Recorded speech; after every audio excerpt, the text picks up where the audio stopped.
چلیے.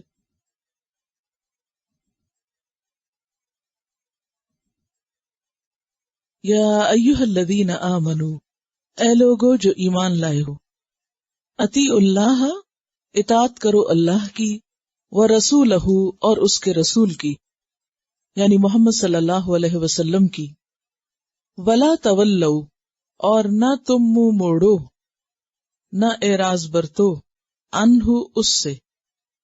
ہو کی ضمیر یہاں پر رسول اللہ صلی اللہ علیہ وسلم کی طرف جا رہی ہے کہ آپ سے منہ نہ موڑو، یعنی آپ کی اطاعت سے منہ نہ موڑو. اب سوال یہ پیدا ہوتا ہے کہ اللہ کے ساتھ رسول کا ذکر بھی ہے، تو پھر ضمیر رسول ہی کی طرف کیوں جا رہی ہے اور رسول سے منہ موڑنے پر منع کیوں کیا جا رہا ہے؟ تو بات یہ ہے کہ قرآن پاک میں دوسری جگہ آتا ہے وَمَن يُطِعِ الرَّسُولَ فَقَدْ أَطَاعَ اللَّهَ، جس نے رسول کی اطاعت کی گویا اس نے اللہ کی اطاعت کی. تو مراد اس سے اللہ اور رسول دونوں ہی ہیں، لیکن ضمیر جو ہے وہ ہو ہے، یعنی سنگولر ہے، تو پھر انڈائریکٹلی معنی یہی بنتا ہے. وَأَنْتُمْ تَسْمَعُونَ، حالانکہ تم سنتے ہو. کیا؟ قرآن سنتے ہو، نبی صلی اللہ علیہ وسلم کی باتیں سنتے ہو. تو جب تم حق بات سن لیتے ہو تو پھر اسے سن کر اس سے اعراض کیوں برتتے ہو، اس سے منہ کیوں موڑتے ہو؟ سچے اہل ایمان کا شیوا کیا ہوتا ہے؟ سورۃ البقرہ کے آخر میں ان کا قول آتا ہے سمعنا و اطعنا، کہ ہم نے سنا اور ہم نے اطاعت کی. لیکن سن کر بات کون مانتا ہے؟ وہی جو غور سے سنتا ہو اور اس بات کو اہمیت دیتا ہو. ورنہ تو جو نہ سمجھے، نہ غور کرے اور نہ اسے امپورٹنس دے، وہ اس پر عمل بھی نہیں کر سکتا اور اس کا حق بھی ادا نہیں کر سکتا. وَلَا تَكُونُوا، اور نہ تم ہو جاؤ، كَالَّذِينَ، ان لوگوں کی طرح، قالوا، جنہوں نے کہا، سمعنا، ہم نے سن لیا، وَهُمْ لَا يَسْمَعُونَ، حالانکہ وہ سنتے نہیں ہیں. یعنی تمہارا رویہ ایسے لوگوں کی طرح نہیں ہونا چاہیے جو بظاہر تو سنتے نظر آتے ہیں لیکن حقیقت میں سن نہیں رہے ہوتے. یعنی وہی غور و فکر کا سننا یا سن کر سمجھنا ان کے نصیب میں نہیں ہوتا. اور یہ کون لوگ تھے جو بظاہر کہتے تھے ہم سن رہے ہیں لیکن وہ سن نہیں رہے ہوتے تھے؟ منافقین. اور سورۃ الانفال کون سی سورت ہے؟ مدنی سورت ہے، اور مدنی سورت میں منافقین کا ذکر اکثر آتا ہے.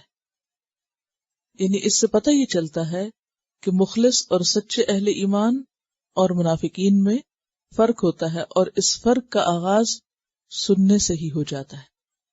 یعنی سننے میں فرق ہوتا ہے، کیونکہ جو صحیح طور پر سن لے اور جس کو بات سمجھ میں آ جائے، پھر ہو نہیں سکتا کہ وہ بے رخی اختیار کرے یا پھر منہ موڑ جائے. ان شر الدواب بھی، بے شک بدترین جانور، شر کا معنی اشر، یعنی سب سے بدترین، سب سے برے. الدواب جو ہے یہ دابت ان سے ہے. دابہ کہتے ہیں چلنے والے، رینگنے والے کو. یعنی زمین پر جتنے بھی جاندار چلتے ہیں یا رینگتے ہیں ان میں سب سے زیادہ شریر یعنی بدترین، برے. عند اللہ، اللہ کے نزدیک کون ہے؟ الصم البکم. سم اسم کی جمع ہے، وہ جو سنتا نہ ہو، جو بہرے ہیں.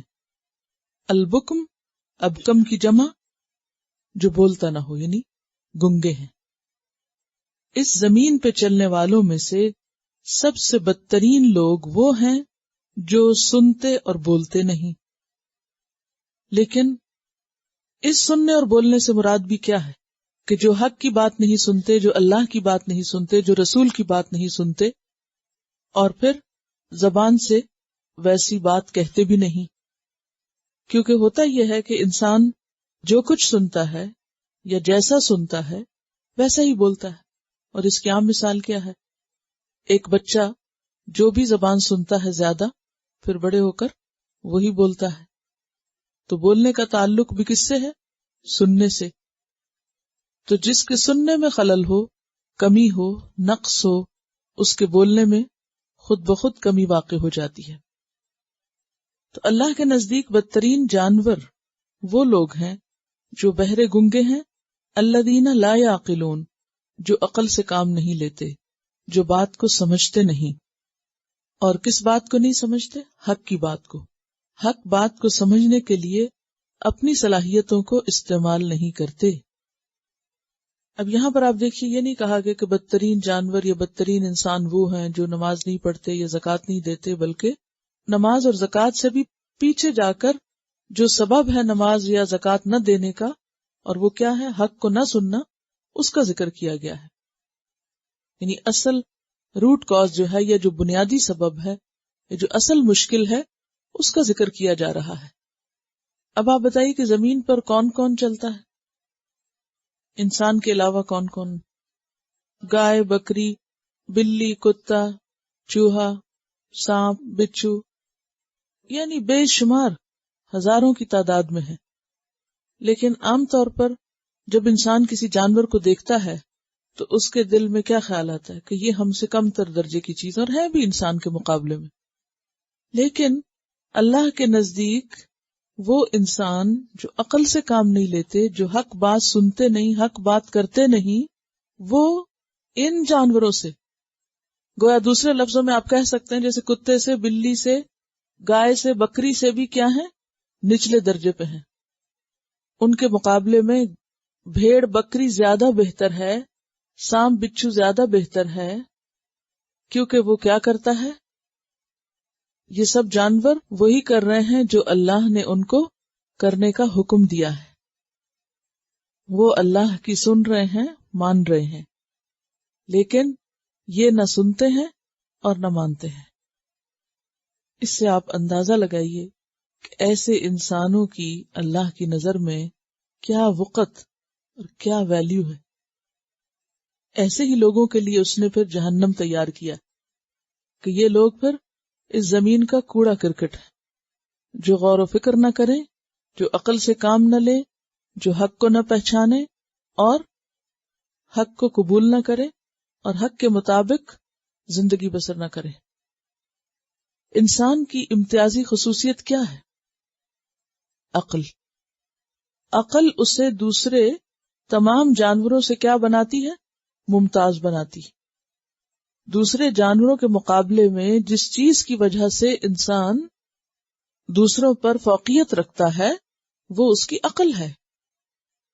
مثلا آنکھ تو بھیڑ بکری کی بھی ہوتی ہے، بظاہر کان تو کتے بلی کے بھی ہوتے ہیں، لیکن ان کے کانوں میں اور ان کی آنکھوں میں اور ایک انسان کی آنکھوں میں فرق کہاں سے ہوتا ہے؟ اس کی عقل سے ہوتا ہے. کہ وہ کسی بھی بات کو سن کے، مثلا کسی بھیڑ بکری کے آگے آپ جتنا مرضی قرآن پڑھ دیں، کوئی اچھی اچھی باتیں کر دیں، اس کے لیے برابر ہے آپ نے اس کو کچھ سنایا یا نہ سنایا. اسی طرح انسانوں میں سے بھی ایسے لوگ جو زندگی بھر اچھی اچھی باتیں سنتے رہیں لیکن ایک نہ سمجھیں اور ایک نہ مانیں اور ان کا عمل کچھ بھی نہ بدلے. کیونکہ یہاں اصل اینڈ نتیجہ رزلٹ کہاں ہوتا ہے؟ مثلا اگر آپ کسی بکری کو کہیں، شور بھی مچائیں، دیکھو بکری میں شیر آ رہا ہے، شیر آ رہا ہے، ہٹ جاؤ وہاں سے، تو وہ نہیں سنے گی، اس کو نہیں سمجھ آئے گی کہ آگے خطرہ ہے میرے لیے. اسی طرح جن انسانوں کو اللہ تعالیٰ قرآن میں وارن کر رہا ہے کہ دیکھو تم اللہ کی اطاعت کرو، اس کے رسول کی کرو، اس سے منہ نہ موڑو ورنہ انجام اچھا نہیں، اور وہ ایک نہ سنے اور وہی کریں جو اللہ نہیں چاہتا اور وہ کریں جو رسول نے نہیں کہا یا جس سے منع کیا ہے، تو پھر ایسے لوگ کسی قسم کی عقل نہیں رکھتے، عقل سے آری ہیں، سمجھ سے آری ہیں، اور ایسے لوگ اللہ کے نزدیک کوئی مقام نہیں رکھتے، بدترین انسان ہیں. وَلَوْ عَلِمَ اللَّهُ فِيهِمْ خَيْرًا، اور اگر جان لے اللہ ان میں خیر، خیر سے مراد کوئی بھلائی، یعنی اگر اللہ ان میں کوئی بھلائی پاتا، لَأَسْمَعَهُمْ، البتہ ضرور سنوا دیتا ان کو کہ بات سمجھ جاتے. وَلَوْ أَسْمَعَهُمْ، اور اگر وہ انہیں سنوائے، یعنی جب ان کے سننے کا موڈ ہی نہیں، وہ سننے کے لیے تیار ہی نہیں، وہ سمجھنے کو راضی ہی نہیں، تو ایسے میں اگر ان کو زبردستی سنوا بھی دیا جائے تو کیا ہوگا؟ لَتَوَلَّوْا، البتہ وہ منہ موڑ جائیں گے، منہ پھیر لیں گے، وَهُمْ مُعْرِضُونَ، اور وہ ہیں ہی اعراض برتنے والے، منہ موڑنے والے، حق سے پھرنے والے۔ بعض لوگ ایسے ہوتے ہیں کہ جن کو اگر کوئی اچھی بات بتائی جائے وقتی طور پہ سن لیتے ہیں، ہاں میں ہاں بھی ملا دیتے ہیں، بظاہر ایسے ظاہر کرتے ہیں جیسے انہوں نے سمجھ لی بات، لیکن دوسرے وقت میں ان کو دیکھو تو ان کا عمل اس کے بالکل خلاف ہوتا ہے، تو ایسا لگتا ہے جیسے انہیں کچھ پتہ ہی نہ ہو، یہ بالکل جاہل ہوں۔ کسی نے کچھ سنا یا نہیں سنا اس کا فرق کہاں سے پتہ چلے گا؟ اس کے عمل سے پتہ چلے گا۔ کیوں؟ اس لیے کہ آپ کسی کے دل کے اندر جھانک کے نہیں دیکھ سکتے، نہ کسی کی سوچ آپ کو پتہ ہے، آپ کے سامنے دوسرے کا عمل ہے۔ اگر کسی کا عمل نہیں بدلا تو گویا اس نے سنا ہی کوئی نہیں۔ شروع میں آپ نے منافقین کی صفت پڑھی تھی کہ لا یعلمون ما یشعرون، لا یشعرون، وہ شعور سے عاری ہیں، سمجھ سے خالی ہیں، ان کی عقل کام نہیں کرتی۔ اور جیسے پچھلے دنوں بھی بات ہوئی تھی کہ موسیٰ علیہ السلام نے یہ دعا مانگی تھی کہ یا رب میری قوم سے اور سب کچھ لے لینا، عقل نہ لینا۔ تو اللہ تعالیٰ نے فرمایا کہ میں اگر کسی سے کچھ چھیننا چاہتا ہوں تو سب سے پہلے اس کی عقل چھینتا ہوں۔ جب عقل چھن جائے تو انسان نہ صحیح فیصلہ کر سکتا ہے اور نہ صحیح رستہ اختیار کر سکتا ہے، اس کی ساری کوششیں غلط رخ پہ چل پڑتی۔ اور پھر یہاں سے یہ بھی پتہ چلتا ہے کہ اللہ تعالیٰ کا یہ قاعدہ نہیں کہ وہ کسی کو زبردستی سنوائے۔ کسی کو سنوانا اور نہ سنوانا کس پر منحصر ہے؟ اس کی اپنی طلب اور اس کی اپنی سمجھ پر۔ کیونکہ جس چیز میں انسان کی دلچسپی ہوتی ہے انسان اس کو پوری توجہ سے سنتا ہے، اور اگر کوئی چیز سمجھ نہ آئے تو پھر پوچھتا ہے یہ کیا بات ہوئی تھی۔ اگر کوئی چیز کم سمجھ آئے، یعنی آواز مثلاً کسی کی کم آ رہی ہے یا زبان مشکل ہے، تو وہ کیا کرتا ہے کہ ذرا ایک دفعہ آپ پھر دوبارہ بتائیں، مجھے بات پوری نہیں سمجھ آئی۔ خاص طور پر وہ بات جس میں آپ کو کوئی فائدہ ہو، اس میں تو آپ ادنا سا حصہ، چھوٹا سا حصہ بھی مس نہیں کرنا چاہتے۔ اگر مس ہو جائے تو آپ اس کو دوبارہ طلب کرتے ہیں، ریوائنڈ کرتے ہیں، پھر پوچھتے ہیں کہ اچھا حقیقت کیا ہے۔ چونکہ آخرت سے دلچسپی نہیں، اللہ رسول سے کوئی محبت نہیں، اپنے انجام کی کوئی فکر نہیں، اس لیے وہ سنی انسنی کر دیتے ہیں، توجہ سے سنتے ہی نہیں۔ یہ سننے کے موضوع پر ایک لیکچر ہے، سنو تو صحیح، اس میں بہت تفصیل کے ساتھ سننے کے بارے میں بات کی گئی ہے۔ مزید اس کو آپ اپنی سہولت سے سن سکتے ہیں، انٹرنیٹ پر بھی اویلیبل ہوگا، کیونکہ یہ اتنی سخت آیات میں سے ہے کہ اللہ کے نزدیک بدترین جانور ہیں ایسے لوگ۔ یعنی اللہ تعالیٰ ایسے لوگوں کو انسان بھی نہیں سمجھتے، انہیں جانور کے درجے پہ لاتے ہیں، اور پھر جانوروں میں بھی بدترین جانور، یعنی سارے جانور جو زمین پہ رینگ رہے ہیں ان سب میں بدترین۔ سننا اور پھر صحیح سننا اور سن کے صحیح رستہ اختیار کرنا اور اس کے مطابق اپنا عمل بدلنا، یہ مطلوب ہے انسان سے، اور اگر انسان یہ نہ کر سکا تو وہ ٹوٹل فیلئر ہے، کامیابی اس کے دور پار بھی نہیں پھٹکی۔ اچھا، پیچھے بھی آپ ایک آیت اس سے ملتی جلتی پڑھ چکے ہیں، سورۃ الانعام میں پڑھی نا آپ نے، لَهُمْ قُلُوبٌ لَا يَفْقَهُونَ بِهَا وَلَهُمْ أَعْيُنٌ لَا يُبْصِرُونَ بِهَا وَلَهُمْ آذَانٌ لَا يَسْمَعُونَ بِهَا أُولَئِكَ كَالْأَنْعَامِ بَلْ هُمْ أَضَلُّ۔ وہاں بھی ان کو انعام اور انعام سے بھی اضل قرار دیا گیا، اور یہاں انہیں شرت دواب قرار دیا گیا، اور وہاں انہیں کیا کہا گیا؟ اولئک هم الغافلون، یہ غفلت میں پڑے ہوئے لوگ ہیں جو سوئے ہوئے ہیں، جنہیں اپنے انجام کی کچھ بھی فکر نہیں کہ کل ان کے ساتھ کیا ہونے والا ہے، کل کا دن کتنا سخت ہے۔ تو اصل بات کیا ہے انسان کی؟ غفلت۔ اچھا، غفلت کا سبب کیا ہوتا ہے؟ غفلت کے اسباب کیا ہوتے ہیں؟ لا علمی کے علاوہ سستی اور یقین کی کمی۔ دیکھیے، بنیادی طور پر غفلت کے اسباب دنیا کی محبت، خواہشات کی محبت، من مانی، نفس پرستی، خود پرستی، اپنی مرضی کرنا۔ جو اپنی مرضی کرتا ہے وہ کسی کی نہیں سنتا، اس کے سامنے کسی کی ویلیو ہی نہیں، وہ ہر ایک کو بے وقوف سمجھتا ہے، سنی انسنی کرتا ہے، کیونکہ اس کے نزدیک اگر کوئی عقل کل ہے تو وہ خود ہے، وہ صرف اپنے آپ کو ہی سمجھدار سمجھتا ہے۔ پھر اور کون نہیں سنتا؟ مثلاً ایسا شخص جو کسی خاص چیز کی محبت میں گرفتار ہو، مثلاً جو لوگ کسی خاص چیز کے نشے کا شکار ہو جاتے ہیں یا کسی خاص چیز میں ان کی خواہش اٹک جاتی ہے، تو پھر آپ ان کو 10 دفعہ سمجھاؤ کہ اس میں پیسے کا نقصان ہے، اس میں عقل کا نقصان ہے، اس میں اس کا نقصان، اس کا، لیکن وہ ایک بات نہیں سنتے۔ پھر اسی طرح دنیا کی محبت، انسان دنیا میں اتنا کھویا ہوا ہے، اتنا غافل ہے اس کی وجہ سے کہ حق بات سننے کے لیے نہ اس کے پاس وقت ہے اور نہ ہی اس کا دھیان ہے اور نہ ہی اس کو کوئی دلچسپی، کیونکہ انسان ہمیشہ وہ بات سنتا ہے جس میں اس کی دلچسپی ہوتی۔ مثلا آپ دیکھیں نا کہ آپ گھر میں باتیں کر رہے ہیں، بچوں کو کوئی پرواہ نہیں آپ کیا کہہ رہے ہیں کیا نہیں کہہ رہے، the مومنٹ آپ ان کی مرضی یا انٹرسٹ کی کوئی بات پوری بھی نہیں آدھی کر رہے ہو، کسی اور سے کر رہے ہو، ٹیلی فون پہ کر رہے ہو، فوراً کان کھڑے ہو جاتے ہیں اور فوراً سننے لگتے ہیں اور فوراً آپ سے آ کے چپک جاتے ہیں۔ تو اس سے کیا پتہ چلتا ہے کہ جس چیز میں انسان کا شوق ہوتا ہے، جس چیز میں انسان کی محبت ہوتی ہے، جس چیز کی انسان کو طلب اور چاہت ہوتی ہے، اس کے لیے تو وہ ہر طریقے پہ سننے کو تیار ہو جاتا ہے۔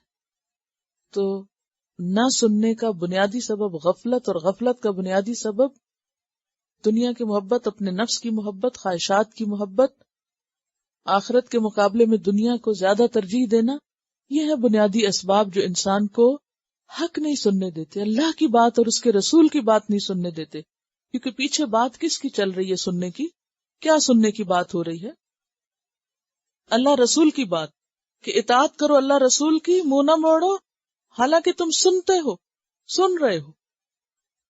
اور پھر کہا گیا ان لوگوں کی طرح نہ ہو جاؤ جو کہتے ہیں ہم نے سنا اور وہ سنتے نہیں۔ یعنی پھر کیا بات نہیں سنتے؟ یعنی اللہ رسول کی بات نہیں سنتے۔ اور بدترین لوگ وہ ہیں جو ان باتوں کو نہیں سمجھتے، اور پھر اگر اللہ ان کے اندر کوئی بھلائی دیکھتا تو ان کو یہ بات ضرور سنوا دیتا۔ قرآن پاک میں بنی اسرائیل کے بارے میں آتا ہے وَقَالُوا سَمِعْنَا وَعَصَيْنَا وَأُشْرِبُوا فِي قُلُوبِهِمُ الْعِجْلَ، کہ انہوں نے کہا ہم نے سنا ہم مانیں گے نہیں، کیونکہ ان کے دلوں میں بچڑے کی محبت رچی بسی ہوئی تھی۔ تو جب انسان کے دل میں کسی خاص چیز کی محبت رچ بس جاتی ہے، خواہ وہ باہر کی کوئی چیز نہ، اپنی ذات ہی کی محبت ہو۔ کچھ لوگوں کو اپنے سوا کسی دوسری چیز سے دلچسپی نہیں ہوتی، جب ان کے اپنے مفاد کی کوئی بات ہوتی ہے تو وہ بہت الرٹ ہوتے، بہت حساس بن جاتے ہیں، لیکن اگر کسی اور سے متعلق کوئی بات ہو تو ان کو سنائی نہیں دیتی۔ تو سبب کوئی بھی ہو، لیکن یہ سب انسان کی بدقسمتی کی علامت ہے کہ وہ اللہ رسول کی بات سننے کے لیے تیار نہیں۔ اچھا، کسی اور کی بات نہ کریں، ہم میں سے ہر ایک اپنے آپ کو ذرا پرکھے۔ آپ نے اکثر دیکھا ہوگا کہ جب آپ قرآن کے ساتھ تعلق رکھتے ہیں تو آپ کا انٹرسٹ ڈیولپ ہوتا جاتا ہے، آگے سے آگے آگے آگے چلتا جاتا ہے۔ جب آپ پڑھنا یا سننا چھوڑ دیتے ہیں، اوور دا ویکنڈ بھی آپ نے دیکھا ہوگا کہ جب آپ ویکنڈ کے بعد آتے ہیں تو کیا ہوتا ہے، وہ کیفیت نہیں ہوتی جو 4 دن سننے کے بعد ہوتی ہے نا۔ یعنی جو تھرسڈے کو ہوتی ہے وہ منڈے کو اس طرح شروع میں نہیں ہوتی، پھر ڈیولپ ہوتی ہے آہستہ آہستہ۔ کیا وجہ ہوتی ہے؟ وہ گیپ، وہ بریک، کہ جس میں ہم دور ہوتے ہیں اس سے، ہماری پرائرٹیز، ترجیحات، دلچسپیاں، شوق، مجبوریاں، ضروریات، مسائل، مشکلات، مصروفیات کچھ اور ہوتی ہیں، اور ہم ان میں اتنا کھو جاتے ہیں کہ پھر دوبارہ ادھر پلٹنا بہت مشکل لگتا ہے۔ پھر جب سننے لگتے ہیں، پھر کوئی تھوڑی سمجھ آتی، پھر تھوڑا سا اس کو مانتے، پھر آگے آگے آگے، پھر کیونکہ دلوں پر فوراً میل چڑھنے لگتی، فوراً زنگ لگنے لگتا ہے۔ اگر ان کو چمکائے نہ، صاف نہ کرے تو پھر کیا ہوتا ہے، پھر دوبارہ ویسے ہونے لگتا ہے۔ ان القلوب تصدع، زنگ آلود ہو جاتے ہیں دل، جیسے لوہا زنگ آلود ہو جاتا ہے۔ تو صحابہ کرام نے پوچھا تھا کہ پھر اس کا علاج کیا ہے؟ تو اس کا علاج موت کی یاد کے علاوہ قرآن کا پڑھنا تھا۔ یہ جو بات ہے نا کہ اللہ ان کو نہیں سنواتا، اس سے بعض لوگ کیا مطلب لیتے ہیں کہ ان کا تو قصور نہیں، شاید اللہ کا قصور ہے، نعوذ باللہ۔ حالانکہ اللہ تعالیٰ کیا فرماتے ہیں، اگر ان میں خیر ہوتی تو میں انہیں سنوا دیتا۔ تو اس میں بندے کا اپنا قصور ہے، ان کے اندر خیر نہیں۔ اس کے بارے میں حضرت مسیح علیہ السلام نے ایک بہت خوبصورت بات کہی ہے۔ دیکھیے، یہ جو میں موسیٰ علیہ السلام یا مسیح علیہ السلام کے کچھ اقوال کوٹ کر دیتی ہوں نا بعض اوقات، تو اس میں ظاہر ہے کہ ان کے سورسز جو ہیں اکثر پچھلی کتب ہیں. تو اس کے بارے میں ایک عمومی روایت آتی ہے کہ حدثوا عن بنی اسرائیل ولا حرج، ان کتابوں سے ایسی باتیں لے سکتے ہیں جو ہماری شریعت سے ٹکراتی نہ ہو، اور جو آج کے دور میں موجود ہیں ان کی نہ ہمیں تصدیق کرنی نہ تکذیب صرف اس کی کر سکتے ہیں کہ جو ٹکرا رہی ہو، ورنہ بیان کرنے میں حرج نہیں ہوتا. مسیح علیہ السلام نے ایک بات اس سلسلے میں کہی کہ جو غلام ایک پیسے میں چور ثابت ہو، اس کا مالک 1,00,000 کی امانت اسے کیسے سونپے گا؟ یعنی آپ اگر کسی کو ایک پیسہ دیتے ہیں اور وہ اس کو نہیں سنبھالتا تو آپ اس کو 1,00,000 دے دیں گے؟ اللہ تعالیٰ بندے کو آزماتا ہے، اس کو نعمت دیتا ہے اور پھر دیکھتا ہے کہ وہ اس کی قدر کتنی کرتا ہے. اگر انسان شکر گزار ہوتا ہے، لے لیتا ہے، عمل کر لیتا ہے، تو اللہ تعالیٰ اگلے سٹیپ پہ لے آتے اور دے دیتے اور دے دیتے. لیکن جب یہ دیکھتا ہے کہ یہ اس نعمت کو نہیں لینا چاہتا تو پھر مزید نہیں دیتے. اور یہ کام اصول بھی ہے نا، لَإِن شَكَرْتُمْ لَأَزِيدَنَّكُمْ، اگر شکر گزار ہوگے تو میں تمہیں اور زیادہ نعمتیں دوں گا. اور ویسے بھی اگر انسان کے اندر صلاحیت نہ ہو، مثلا اگر کسی کا معدہ خراب ہو تو اس کو اچھی سے اچھی غذا کیا ہوتی ہے، اس کو وہ ڈائجسٹ نہیں کر سکتا، یا اس کو تھرو اپ کر دے گا، باہر نکال دے گا، یا پھر بغیر ڈائجیشن کے وہ اس کے جسم سے نکل جائے گی. تو جن لوگوں کی نیتیں اور ارادے خراب ہیں، جن کے اندر شوق ہی نہیں، طلب ہی نہیں، اندر بگڑا ہوا ہے، مزاج خراب ہے، اندر بگاڑ ہے، تو پھر نتیجہ کیا ہوتا ہے اس بگاڑ کا؟ کہ اللہ تعالیٰ اول تو سنواتے نہیں، اور اگر وہ سنوائیں بھی تو وہ ان کے اندر جاتی نہیں، وہ ایسے ہی باہر آ جاتی ہے، جذب بھی نہیں ہو سکتی. اور یہ ظاہر ہے کہ دل کی بیماری اور اندر کی خرابی کا نتیجہ ہوتا ہے.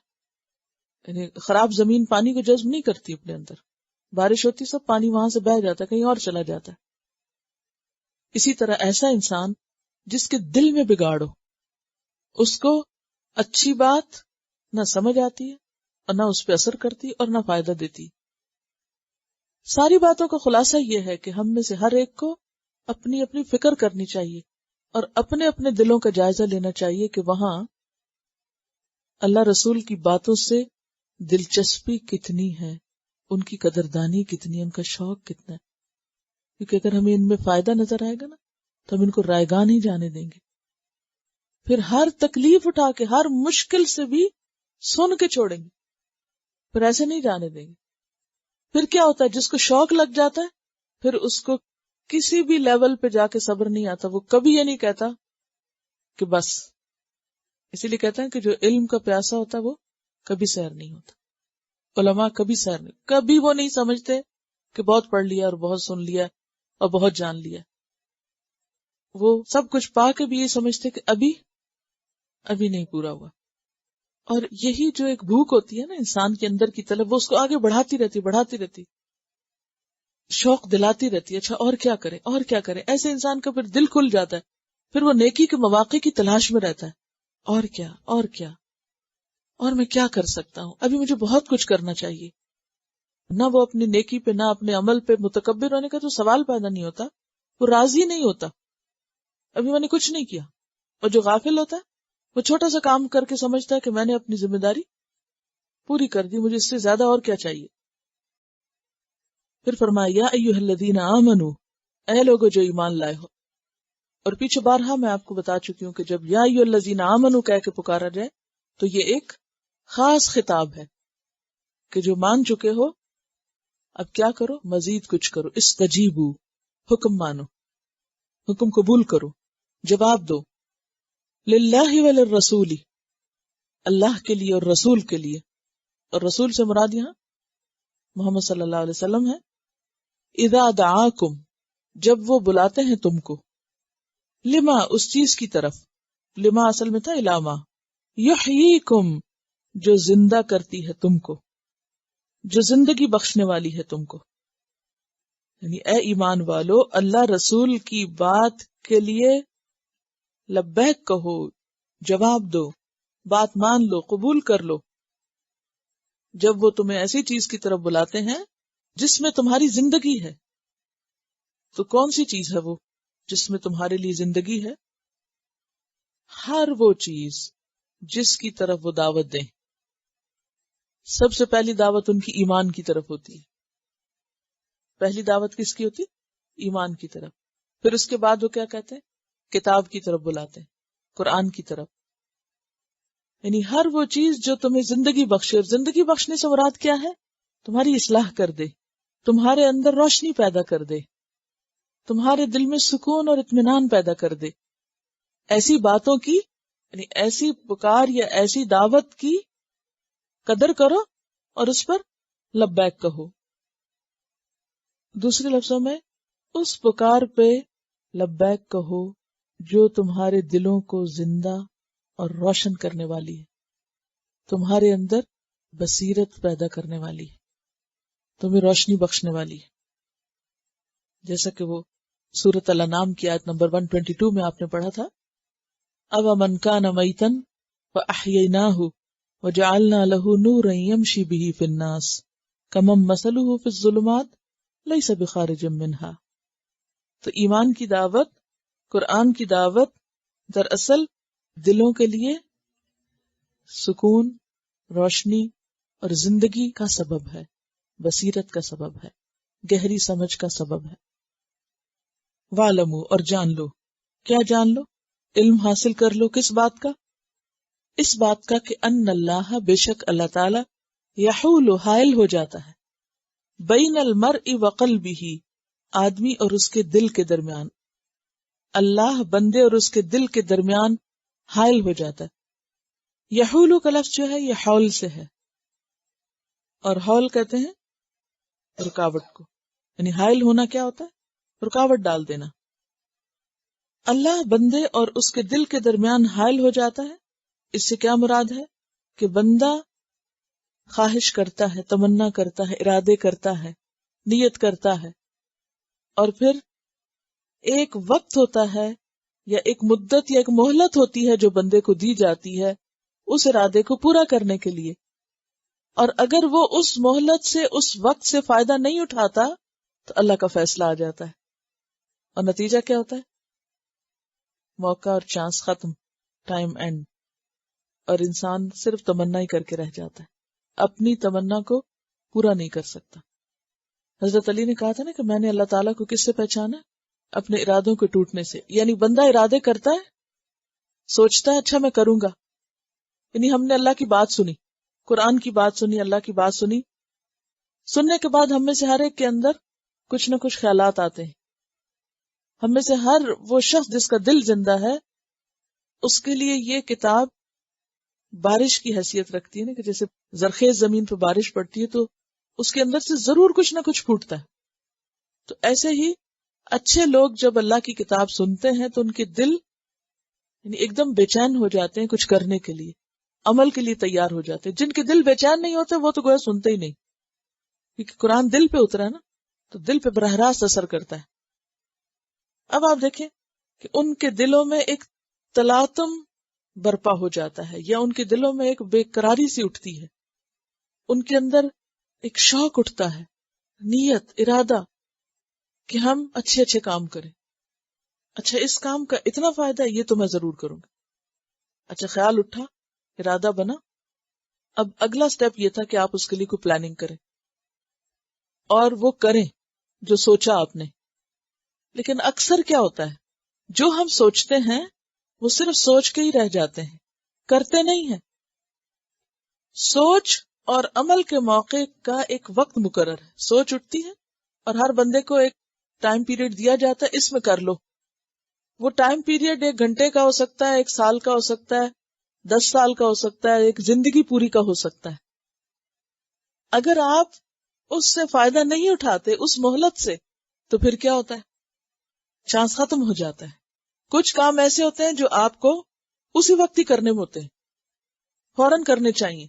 جیسے صحابہ اور صحابیات کے بارے میں ہم سنتے ہیں نا، جب وہ کوئی حکم سنتے تھے تو وہ انتظار نہیں کرتے تھے، وہ کر لیتے تھے کہ حکم آ گیا بس، اس کے بعد اور کیا سوچنا، سوچنا کس بات کا. آج ہمارا حال کیا ہوتا ہے؟ اچھا سوچیں گے، پھر اس سے مشورہ کریں گے، پھر اس کی اجازت لیں گے، پھر ہم سارا کچھ دیکھیں گے، کیا فائدہ کیا نقصان ہے، کیا خطرہ ہے. پھر جب ہمارے خیال میں ہم کامیاب ہونے والے ہوں گے، تو یعنی ہمیں کوئی فائدہ نظر آئے گا تو ہم کام کر لیں گے. لیکن صحابہ کرام ایسے نہیں کرتے تھے. وہ کہتے تھے اس میں سوچنے کی بات ہی نہیں، جو بات اللہ اور اس کے رسول نے کہہ دی، اس سے سچی بات تو کوئی ہو نہیں سکتی، اس سے زیادہ فائدہ مند بات تو کوئی ہو ہی نہیں سکتی. اگر اس میں وقتی طور پہ کوئی نقصان نظر بھی آتا تو کیا ہوا، وہ کر جاتے تھے. اچھا ایسے ہی لوگ پھر تاریخ بناتے، تاریخ ساز ہوتے ہیں. لیکن جو لوگ خود ساز ہوتے ہیں وہ یہ نہیں کر سکتے. خود ساز کون ہوتے ہیں؟ جو مصلحتوں کا شکار ہوتے ہیں. ان کی سارا ہم و غم ان کی اپنی ذات ہوتی. پھر میرا کیا ہوگا، ویئر ڈو آئی اسٹینڈ، میں کہاں، میرا کیا مقام ہوگا، میرے ساتھ کیا بنے گا، میری فلانے کام کا، میرے بچوں کا، میری فیملی، فلانے فلانے فلانے، پتہ نہیں کس کس کا، جس کی اس پہ ذمہ داری اور جس کی نہیں، ان سب کا غم سوچ کے پھر اس کے بعد وہ چانس گنوا دیتے ہیں. ادھر سے انہوں نے سوچا تھا، ارادہ کیا تھا، تمنا کی تھی، اور کر کے نہیں دکھایا تو کیا ہوا، اللہ کا فیصلہ آ گیا، تقدیر غالب آ گئی، کوئی اور چیز راستے میں حائل ہو گئی، کوئی بیماری آ گئی، کوئی حادثہ ہو گیا، ذہنی صلاحیت چلی گئی، کچھ بھی ہو سکتا ہے. یہ جو کچھ بھی ہو جانا ہے یہ دراصل اللہ تعالی کے حکم کا آ کر اس کام کے کرنے میں رکاوٹ بن جانا ہے. تو کیا کہا، جواب دے دو، یعنی کر لو جو کہا جا رہا ہے، ٹال مٹول نہ کرو، سستی نہ کرو، دیر نہ کرو، ورنہ کیا ہوگا، ان اللہ یحول بین المرء وقلبہ، اللہ حائل ہو جاتا ہے، رکاوٹ بن جاتا ہے. یعنی اللہ سے مراد اللہ کا فیصلہ، اللہ کا حکم، اللہ کی قوت. حول کا معنی قوت بھی ہوتا ہے نا. وہ حائل ہو جاتی ہے بیچ میں، پھر نہیں کر سکو گے. جو موقع دیا فائدہ اٹھاؤ اس سے، دیر نہ کرو نیکی کے کام میں. جیسے ایک حدیث میں آتا نا، بادروا بالاعمال فتنا، نیک اعمال میں جلدی کرو فتنوں کے ڈر سے، کہ ایک کے بعد ایک فتنہ زمین پہ اترتا رہتا ہے، انسان کی جان میں، مال میں، اولاد میں، حالات میں، کہ انسان کو نہیں پتا ہوتا کل کیا ہو جائے گا.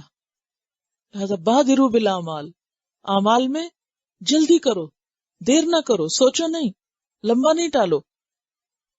اور بعض اوقات ہم دیکھتے ہیں نا کہ ہم نیکی کے کوئی منصوبے بناتے ہیں، دل ہی دل میں باتیں کرتے رہتے ہیں، اچھا ہم یہ بھی کریں گے، بہت مجھے شوق ہے میں دین کی ایسی خدمت بھی کروں، ویسی بھی کروں، یہ بھی ہو جائے وہ بھی ہو جائے، لیکن اس کے لیے کوئی پلاننگ نہیں، کوئی محنت نہیں، کوشش نہیں، عملی اقدام کچھ بھی نہیں. اب کیا ہوتا ہے، اللہ کی اس دنیا میں کوئی چیز محض تمناؤں سے بنتی نہیں. کچھ بھی گھر کا کھانا نہیں بنتا اگر آپ اس وقت بیٹھ کے خوش فہمی کا شکار ہو جائیں کہ آپ واپس جائیں گے تو آپ کو سب چیز بنی ہوئی پڑی ہوگی خود سے خود.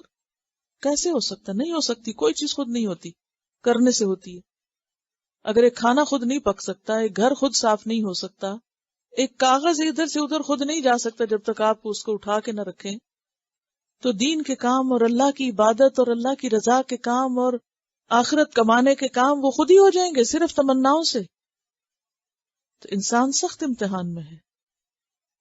اس لیے کیا کہا کہ وَاعْلَمُوا، اچھی طرح معلوم کر لو، اچھی طرح پتا کر لو، اچھی طرح جان لو، یقین کر لو، جو کہا جا رہا ہے کر لو، ورنہ معلوم نہیں کہ کب موت آ جائے، کب تمہیں جو ملی ہیں طاقتیں وہ سب تم سے چھن جائیں، اور اس سے پہلے کب تمہاری نیت اور ارادہ ہی بدل جائے.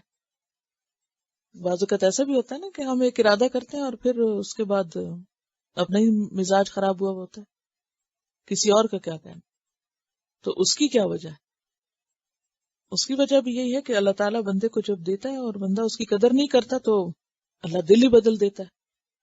وہ حدیث میں بھی آتا ہے نا کہ حضرت انس کی روایت. حضرت انس کون تھے معلوم ہے نا؟ کہ آپ کے پاس رہتے تھے، 10 سال کے تھے جب آپ کے پاس آئے تھے اور آئندہ 10 سال آپ کے پاس رہے تھے.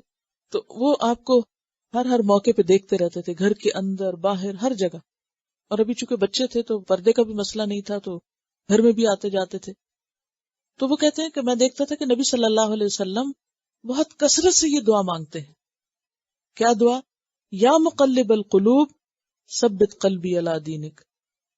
یہ اللہ کے رسول ہیں، اے دلوں کو الٹ پلٹ کرنے والے، میرے دل کو اپنے دین پہ جما کے رکھنا. ایک اور روایت میں آتا ہے کہ صحابہ نے عرض کیا، اے اللہ کے رسول صلی اللہ علیہ وسلم، ہم آپ کے لائے ہوئے دین پہ ایمان لا چکے، یعنی آپ نے تو ہمیں دین کی طرف بلایا ہے، تو کیا آپ کو آئندہ دین سے لوٹ جانے کا ہمارے متعلق اندیشہ ہے؟ یعنی کہ کیا آپ کو اندیشہ ہے کہ آپ دین سے لوٹ جائیں گے، یا ہم لوٹ جائیں گے، ہم پھر جائیں گے؟ فرمایا، تمام دل اللہ کی ایک چٹکی میں ہیں، وہ جس طرح چاہتا ہے ان کو الٹ پلٹ کر دیتا ہے. دل اللہ کے ہاتھ میں ہے.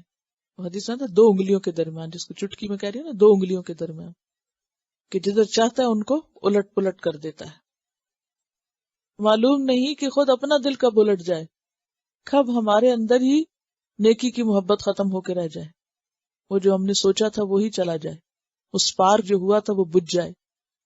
تو دیر نہ کرو، جو موقع ہے اس سے فائدہ اٹھا لو. اب اگر اللہ کے رسول یہ دعا مانگتے ہیں کثرت سے، یعنی حضرت انس جو پاس رہتے ہیں وہ کہتے ہیں کہ میں دیکھتا ہوں کثرت سے آپ یہ دعا مانگتے ہیں، یا مقلب القلوب ثبت قلبی علی دینک. اور آپ نے اکثر دیکھا ہوگا کہ کیسے کیسے انسان کسی چیز کے لیے شوق رکھتا ہے، محبت رکھتا ہے، اور ایک دم وہ سب ختم ہو کے رہ جاتا ہے. نہ کسی چیز کی محبت ڈالنا ہمارے بس میں، یعنی ہم نعمتوں کی قدر نہیں کرتے، ان کو فار گرانٹیڈ لیتے. ہم سمجھتے ہیں اگر میری سوچنے سمجھنے کی صلاحیت بہت اچھی، میرا میموری بہت شارپ ہے، یا میرا ویژن بہت اچھا ہے، یا میں چیزوں کو بہت جلدی گراسپ کروں، تو شاید یہ ساری زندگی میرے ساتھ ہی رہے گا. اگر میں بول بہت اچھا سکتی ہوں تو شاید ساری زندگی میں یہی کرتی رہوں گی. نہیں، اگر میں ہاتھ سے کچھ کر سکتی، جسمانی طاقت، صحت، وقت، سہولتیں، مددگار، یہ سب نعمتیں جو اللہ نے ایک ایک ہمیں دے رکھی ہے، ان سے ہم دھوکہ کھا جاتے ہیں. ہم سمجھتے ہیں یہ شاید ہمیشہ ہمیں ملی رہیں گی، اور ہم یہ سب ایسے ہی کرتے رہے، اور پھر ابھی آج نہیں تو کل کر لیں گے، اور اپنے آپ کو کیسے کیسے بہانے اور کیسی کیسی حجتیں پیش کر کے اپنے آپ کو روکتے ہیں. ابھی تو کبھی ہم چھوٹے ہوتے ہیں، اور کبھی ہماری جوانی کی مشکلات ہوتی ہیں، اور کبھی شادی کی ہوتی ہیں، اور کبھی پھر بچوں کی ہو جاتی ہیں، اور کبھی پھر بڑھاپے کی ہو جاتی ہیں، اور ساری زندگی انسان کسی نہ کسی بہانے میں گرفتار رہتا ہے. نہ کرنے والوں کے پاس بہانے ویسے ہی بہت ہوتے ہیں. حالانکہ دنیا میں کون سا مسئلہ ایسا جس کا حل نہیں، کون سی مشکل ایسی ہے جس سے نکلنے کا کوئی راستہ نہ ہو. لیکن ان مشکلات سے نکلنے کا راستہ جو ہے، مادی مشکلات تو انسان ہاتھ سے ہٹا لیتا ہے طاقت سے، لیکن جو اندر کی مشکلات ہیں ان کا حل تقویٰ ہے. جب انسان کے اندر اللہ کا ڈر آ جاتا ہے نا، تو ساری رکاوٹیں نکل جاتی ہیں. اور اس ڈر کو کس طرح سے سامنے لایا گیا، وَأَنَّهُ إِلَيْهِ تُحْشَرُونَ، بھاگنا کہاں ہے تمہیں، اور بے شک وہ اسی کی طرف تم اکٹھے کیے جاؤ گے، جانا بھی تم نے وہی ہے. تو کیسے نہیں بات مانو گے؟ نہ مان کے جانا کہاں ہے؟ کیوں نہیں لبیک کہتے؟ کیوں نہیں جھک جاتے؟ کیوں نہیں قبول کر لیتے؟ استجابت میں سارے معنی آتے ہیں. اور قلب چونکہ ہر سوچ اور ہر عمل کی بنیاد ہے نا، بنیادی جڑ ہے، وہ درست ہو جائے تو سب کچھ درست ہو جاتا ہے. تو اگر دل ہی سخت ہو تو پھر انسان کے لیے سب مشکل ہو جاتا ہے. واتقوا فتنة، اور بچو اس فتنے سے. فتنے کا کیا معنی ہوتا ہے؟ آزمائش، اور یہاں مراد ہے عذاب. اس کو پچھلی آیت کے ساتھ موڑ لیں کہ انسان جب اللہ کی دی ہوئی نعمتوں سے فائدہ نہیں اٹھاتا تو پھر اس کا نتیجہ کیا ہوتا ہے کہ ایک وقت آتا ہے کہ انسان سے وہ سب کچھ چھن جاتا ہے، اور انسان نے جو غلط کاریاں کی ہوتی ہیں یا غلط کام کیے ہوتے ہیں ان کا وبال سامنے آ جاتا ہے. آخرت میں تو آئے گا ہی، دنیا میں بھی آ جاتا ہے. تو یہاں کیا کہا جا رہا ہے؟ واتقوا فتنة، بچو اس انجام سے، بچو اس امتحان سے، بچو اس آزمائش سے، عذاب سے. لا تصیبن الذین، نہ پہنچے گا ان لوگوں کو، ظلموا، جنہوں نے ظلم کیا، منکم، تم میں سے، خاصتاً، خاص طور پر، خاص، خصہ سے، خاص سواد. تو پھر اس سے مراد کون سی چیز ہوئی؟ امر بالمعروف اور نہی عن المنکر نہ کرنا. تو پتہ اس سے یہ چل رہا ہے کہ اگر کوئی شخص خود کو بدلنے کے ساتھ ساتھ دوسروں پر بھی نظر نہیں رکھتا، دوسروں کی اصلاح نہیں کرتا، تو یہ بھی ہو سکتا ہے کہ اس پر اگر کوئی مشکل آئے تو وہ خود بھی اس کا شکار ہو جائے. حضرت ابن عباس نے فرمایا اللہ نے مسلمانوں کو حکم دیا کہ کسی بدی کو اپنے اندر ٹھہرنے نہ دیں، ورنہ اللہ ایسے عذاب میں مبتلا کر دے گا جو مجرم اور غیر مجرم سب کو پہنچے گا. جیسے اصحاب السبت کا واقعہ آپ پیچھے پڑ چکے ہیں. انسان جب گناہوں کو چھوڑتا نہیں، اور صرف اتنا بھی کافی نہیں کہ خود گناہ چھوڑے، بلکہ دوسروں کو روکتا نہیں، اور گناہوں کا وبال اگر انسان پر آتا ہے تو اس کے نتیجے میں صرف ظالم نہیں، ظالم سے مراد کون ہے؟ گناہگار، مجرم جو اللہ کی نافرمانی کرے، صرف وہ نہیں بلکہ اس کے مددگار یا اس کے غلط کاریوں پر آرام سے بیٹھنے والے بھی اس میں دھر لیے جاتے ہیں، وہ بھی اس کا شکار ہو جاتے ہیں. اس سے پتہ یہ چلتا ہے کہ ایک مسلمان سوسائٹی خود غرض سوسائٹی نہیں ہو سکتی. کیسے؟ وہ صرف اپنی فکر نہیں کرے گی. آپ کبھی یہ نہیں کہہ سکتے کہ میں کسی کو تو نہیں روکوں گی، کسی کو منع نہیں کروں گی، کسی کو کچھ نہیں کہوں گی، میں بس اپنی فکر کروں گی. اگر میں خود ٹھیک ہوں تو بس میرے لیے اتنا ہی کافی. یا عام طور پر لوگ ایک دوسرے کو کہہ رہتے ہیں بس تم خود ٹھیک ہو جاؤ، اوروں کی کیا فکر پڑی. تو یہ کافی نہیں ہے. اب مثلا اگر ایک ماں گھر میں یہ کہے کہ بچے جو مرضی کریں، میں کچھ نہیں کہوں گی. اب اگر بچے بگڑ جائیں تو کیا ماں کو اس کی تکلیف نہیں ہوگی؟ ماں کو اثر نہیں پہنچے گا؟ یا باپ کو؟ صرف ماں ہی نہیں، باپ بھی.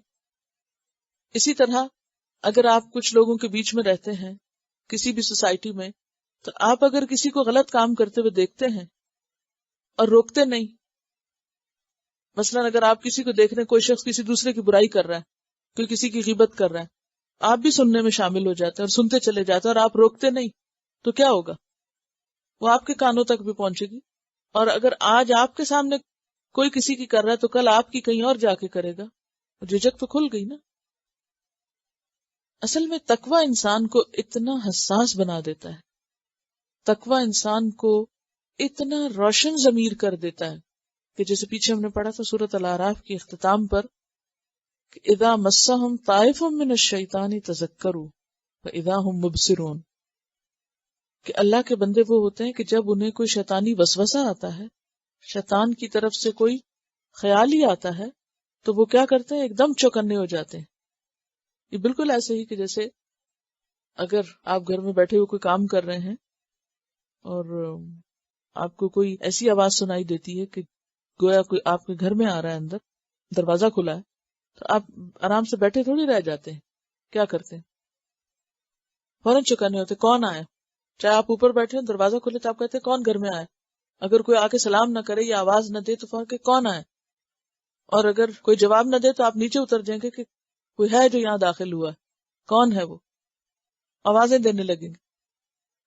ایک یہ طرز عمل ہوتا ہے. شیطان جب دل کے دروازے میں داخل ہوتا ہے تو بندہ مومن الرٹ ہوتا ہے. یہ کون آیا ہے؟ یہ کیوں آیا ہے؟ یہ کہاں گیا ہے؟ اس کا کیا کام ہے؟ اذا ہم مبصرون، ضمیر زندہ ہے نا، دل روشن ہے. کیوں آیا؟ فوراً فکر کریں گے کہ یہ نہیں ہونا چاہیے، یہ اندر آ گیا چور تو یہ سب کچھ لوٹ جائے گا، اس کو باہر نکالو اور دروازہ اچھی طرح بند کر کے رکھو. دروازے ہیں نا دل کے، جس سے شیطان اندر، وہ قلعے کی مثال میں نے دی تھی، ان سے داخل ہو جاتا اور پھر وہ فوراً اپنی غلطی پہچان لیتے ہیں، توبہ کرنے لگتے ہیں. ایسے حساس لوگ جو برائی کے معاملے میں حساس ہوتے ہیں، وہ جب اپنے کو نہیں بخشتے تو وہ کسی اور کو کیسے چھوڑ سکتے ہیں؟ جو اپنے کو نہ چھوڑے وہ اوروں کو چھوڑ سکتا ہے؟ نہیں چھوڑے گا. وہ کہے گا یہ دوسرا شخص کیوں غلط کام کر رہا ہے، خواہ بھلے وہ آپ کی بہن ہو، بھائی ہو، بچہ ہو، ماں ہو، باپ ہو، دوست ہو، جو بھی دائیں بائیں لوگ ہوں جہاں آپ کام کر رہے ہو، اگر وہاں کوئی خرابی کر رہا ہے، کوئی برائی کر رہا ہے، کوئی کسی کو نقصان دے رہا ہے، تو ہو نہیں سکتا کہ اگر آپ کے اندر ضمیر زندہ ہے تو آپ کہیں اچھا کوئی بات نہیں، میں تو نہیں کم از کم کر رہی نا، میں تو یہ نہیں کرتی، وہ کرتا ہے تو کرتا رہے. آپ کیوں روکتے ہیں اس کو؟ اور نبی صلی اللہ علیہ وسلم نے اس کی مثال کس سے دی؟ یاد ہے آپ کو حدیث جس میں ایک کشتی کی مثال دی آپ نے؟ ایک کشتی میں بہت سے لوگ سوار ہیں اور اس میں سے اگر ایک شخص سوراخ کرنے لگے کشتی کے پیندے میں، کیونکہ اس کو پانی دوسرے اوپر والے نہیں دے رہے، تو کہتا ہے میں نیچے سے سمندر سے لے لیتا ہوں. وہ بظاہر دیکھنے میں بڑا اچھا کام کرنے لگا، پانی کا سب کے لیے بندوبست کرنے لگا، اگر آپ نے اس کا ہاتھ نہیں پکڑا سب کو ڈبوئے گا، چاہے وہ کوئی اس کے ساتھ شریک ہے یا وہ اکیلا ہے۔ تو مومن صاحب بصیرت ہوتا ہے، اپنے دل کا بھی جائزہ لیتا ہے، شیطان کے وسوسوں کا اسے پتا ہوتا ہے کہ یہ خیال غلط ہے، یہ سوچ بدگمانی پہ مبنی ہے، یہ بات بری ہے، اور صرف خود کو نہیں دوسروں کو بھی لے کے چلتا ہے۔ اچھا، بعض لوگوں کا حال یہ ہوتا ہے کہ وہ اپنی فکر کر لیں گے، جب دوسروں کی بات آئے گی تو یہ کہہ دیں گے وہ سنتے نہیں، وہ مانتے نہیں، فلاں میں یہ خرابی ہے، فلاں میں یہ خرابی، یہ اس کا حل نہیں۔ ٹھیک ہے آپ 100 بہانے کریں فلاں میں یہ خرابی اور فلاں نہیں مانتا، لیکن آپ کے پاس کوئی جواز نہیں کہ آپ اپنی کوشش چھوڑ بیٹھیں اس سے، آپ کو اپنی کوشش کرنی ہے۔ اگر آپ نے کوشش چھوڑ دی تو اس کا نتیجہ کیا ہوگا؟ پھر آپ بھی ساتھ پکڑ جائیں گے۔ تو یہاں ایسے ہی لوگوں کی بات کی جا رہی ہے کہ لوگوں ڈرو یا بچو اس فتنے سے، اس عذاب سے، اس سزا سے، اس وبال سے کہ جس کا شکار پھر صرف ظالم نہیں ہوں گے بلکہ سب اس میں شریک ہو جائیں گے۔ اور انجام سے پہلے آپ دیکھیے، انجام سے پہلے بھی اگر معاشرے کے اندر برائیاں پھیل رہی ہوں اور ان کو روکا نہ جائے تو کسی نہ کسی طرح وہ برائیاں آپ کو بھی اپنی لپیٹ میں لے لیتی ہیں، کیونکہ انسان پھر ویسا ہی ہو جاتا ہے۔ مثلا اگر آپ کسی کمرے میں داخل ہوتے ہیں تو وہاں آپ کو کوئی بو آ رہی ہے یا آپ کو کوئی ناگوار چیز محسوس ہو رہی ہے تو تھوڑی دیر آپ کہیں گے کہ یہ بہت خراب جگہ ہے یا بہت یہاں حبس ہے یا کچھ، لیکن جب آپ بیٹھ جائیں گے تو پھر کیا ہوگا؟ آپ بھی عادی ہو جائیں گے۔ وَاعْلَمُوا، اور جان لو، بار بار ان آیات میں علم حاصل کرنے کی بات آ رہی ہے۔ کیا جان لو؟ ان اللہ شدید العقاب، بے شک اللہ تعالیٰ سخت سزا دینے والا ہے، سخت پکڑ کرنے والا ہے۔ وَاذْكُرُوا، اور یاد کرو، اذ انتم قلیل، جب تم تھوڑے تھے، مستضعفون فی الارض، زمین میں کمزور سمجھے جاتے تھے، مستضعفون کمزور سمجھے جاتے تھے، عاجز پائے جاتے تھے۔ کہاں کی بات اور کب کی بات ہے؟ مکہ کی بات ہے کہ مکہ میں تم کمزور تھے۔ تخافون، تم ڈرتے رہتے تھے، کس بات سے؟ ان یتخطفکم الناس، کہ اچک لیں گے تم کو لوگ۔ یخطف ابصارہم، پیچھے پڑ چکے ہیں آپ کہ لوگ تمہیں اچک لیں گے۔ فآواکم، تو اس نے تم کو پناہ دی، ٹھکانہ دیا۔ وأیدکم، اور تم کو قوت دی، بنصرہ، اپنی مدد کے ساتھ، یا اس نے تمہاری مدد کی اپنی نصر کے ساتھ۔ ورزقکم، اور اس نے رزق دیا تم کو، من الطیبات، پاکیزہ چیزوں میں سے، لعلکم تشکرون، تاکہ تم شکر گزار بن جاؤ۔ اہل ایمان کو نعمتیں یاد کرائی جا رہی، اس سے پتہ یہ چلتا ہے کہ انسان اگر نعمتوں کو یاد کرے اور اسلام کی وجہ سے ملنے والی برکتوں پر نظر ہو کہ دین کی وجہ سے، قرآن کی وجہ سے، رسول کی وجہ سے ہمیں کیسی کیسی خیر ملی ہے، تو یہ چیز اس کو اچھے کام کرنے پر ابھارتی ہے۔ اور آپ نے دیکھا ہوگا اگر آپ اللہ کے کسی حکم پر عمل کریں اور اس سے آپ کو دنیا کا کوئی فائدہ مل جائے تو پھر آپ کیا سوچیں گے؟ مجھے اور کرنا چاہیے۔ آخرت کے فائدے تو چھپے ہوئے نا، اس لیے وہ اتنا انسینٹیو نہیں بنتے۔ لیکن کسی بھی نیکی کی وجہ سے اگر آپ کو بظاہر دنیا کو کوئی فائدہ نظر آئے تو آپ کہتے ہیں کہ مجھے اور زیادہ کرنی چاہیے، لیکن اگر کسی اچھے کام کرنے کے بعد کسی اور وجہ سے کوئی شامت آ جائے تو بعض اوقات آپ اس کو بھی کس سے ایسوسیٹ کر دیتے ہیں؟ اس دین سے، کہ دین کی وجہ سے یہ ہوا، حالانکہ سبب اس کا دین نہیں ہے تو کچھ اور ہوگا، لیکن شیطان عام طور پر انسان کو یہ سجھاتا ہے۔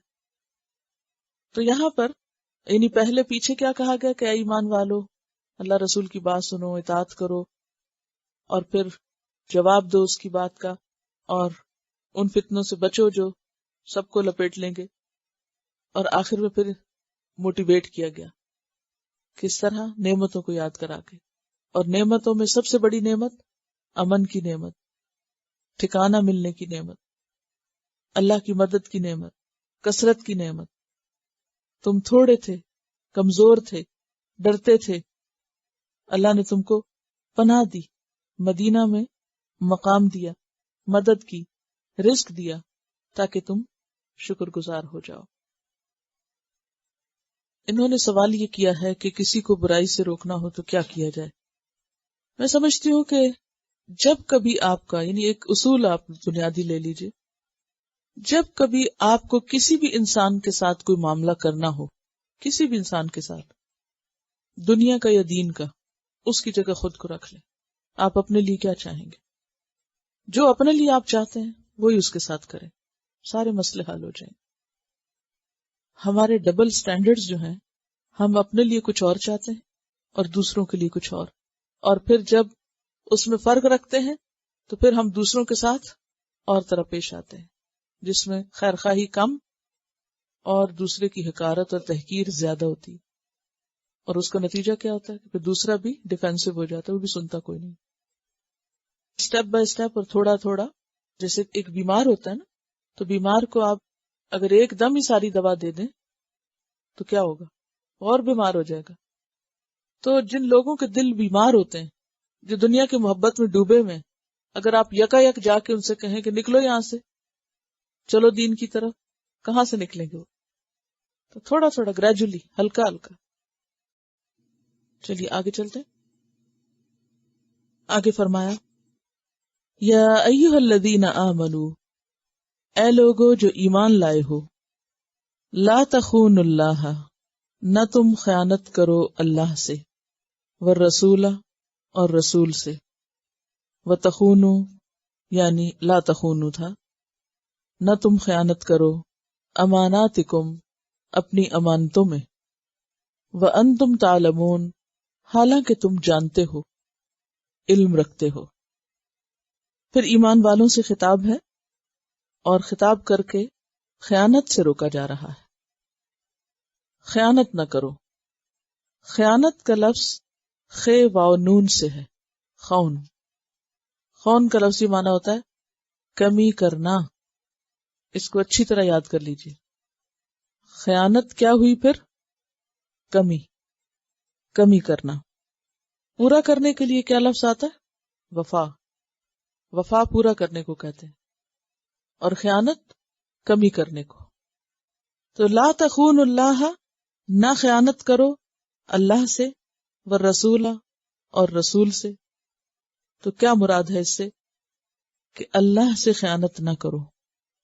اس سے مراد ہے اللہ کے عائد کردہ فرائض میں کمی نہ کرو. اللہ تعالیٰ نے جو باتیں ہم پر لازم کی ہیں ان میں کمی نہ کی جائے. مثلا نماز، اگر نماز ادا کی جائے تو اس کے رکوع، سجود اور جو بھی اس میں کرنے کو کہا گیا ہے ان کو پورا کیا جائے. نماز کی چوری بدترین چوری، اور نماز کی چوری کیا چیز ہے؟ رکوع سجدے پورے نہ کرنا، جلدی جلدی کرنا. وضو میں خیانت کیا ہوگی؟ کہ جو اعضاء دھونے فرض ہیں ان میں سے کچھ خشک رہ جائے، خواہ وہ بال برابری کیوں نہ ہو. زکوٰۃ میں خیانت کیا ہوگی؟ حساب کے ساتھ نہ دینا اور پوری ادا نہ کرنا یا اس میں لاپرواہی برتنا. اور اسی طرح باقی احکامات بھی، یعنی پوری سنجیدگی کے ساتھ جیسے کرنے کو کہا گیا ہے ویسے نہ کرنا. رسول کے ساتھ خیانت کیا ہے؟ آپ کی سنتوں کی صحیح پیروی نہ کرنا. مثلا غسل جنابت کیا ہے؟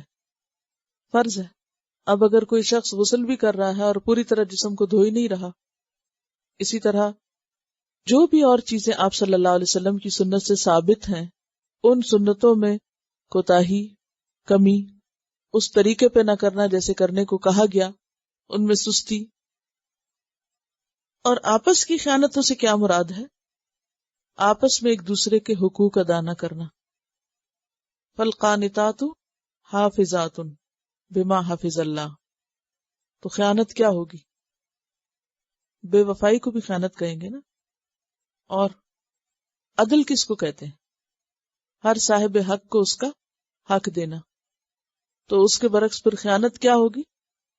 کہ صاحب حق کو اس کا حق نہ دینا، دوسرے کے حق کی پرواہ نہ کرنا.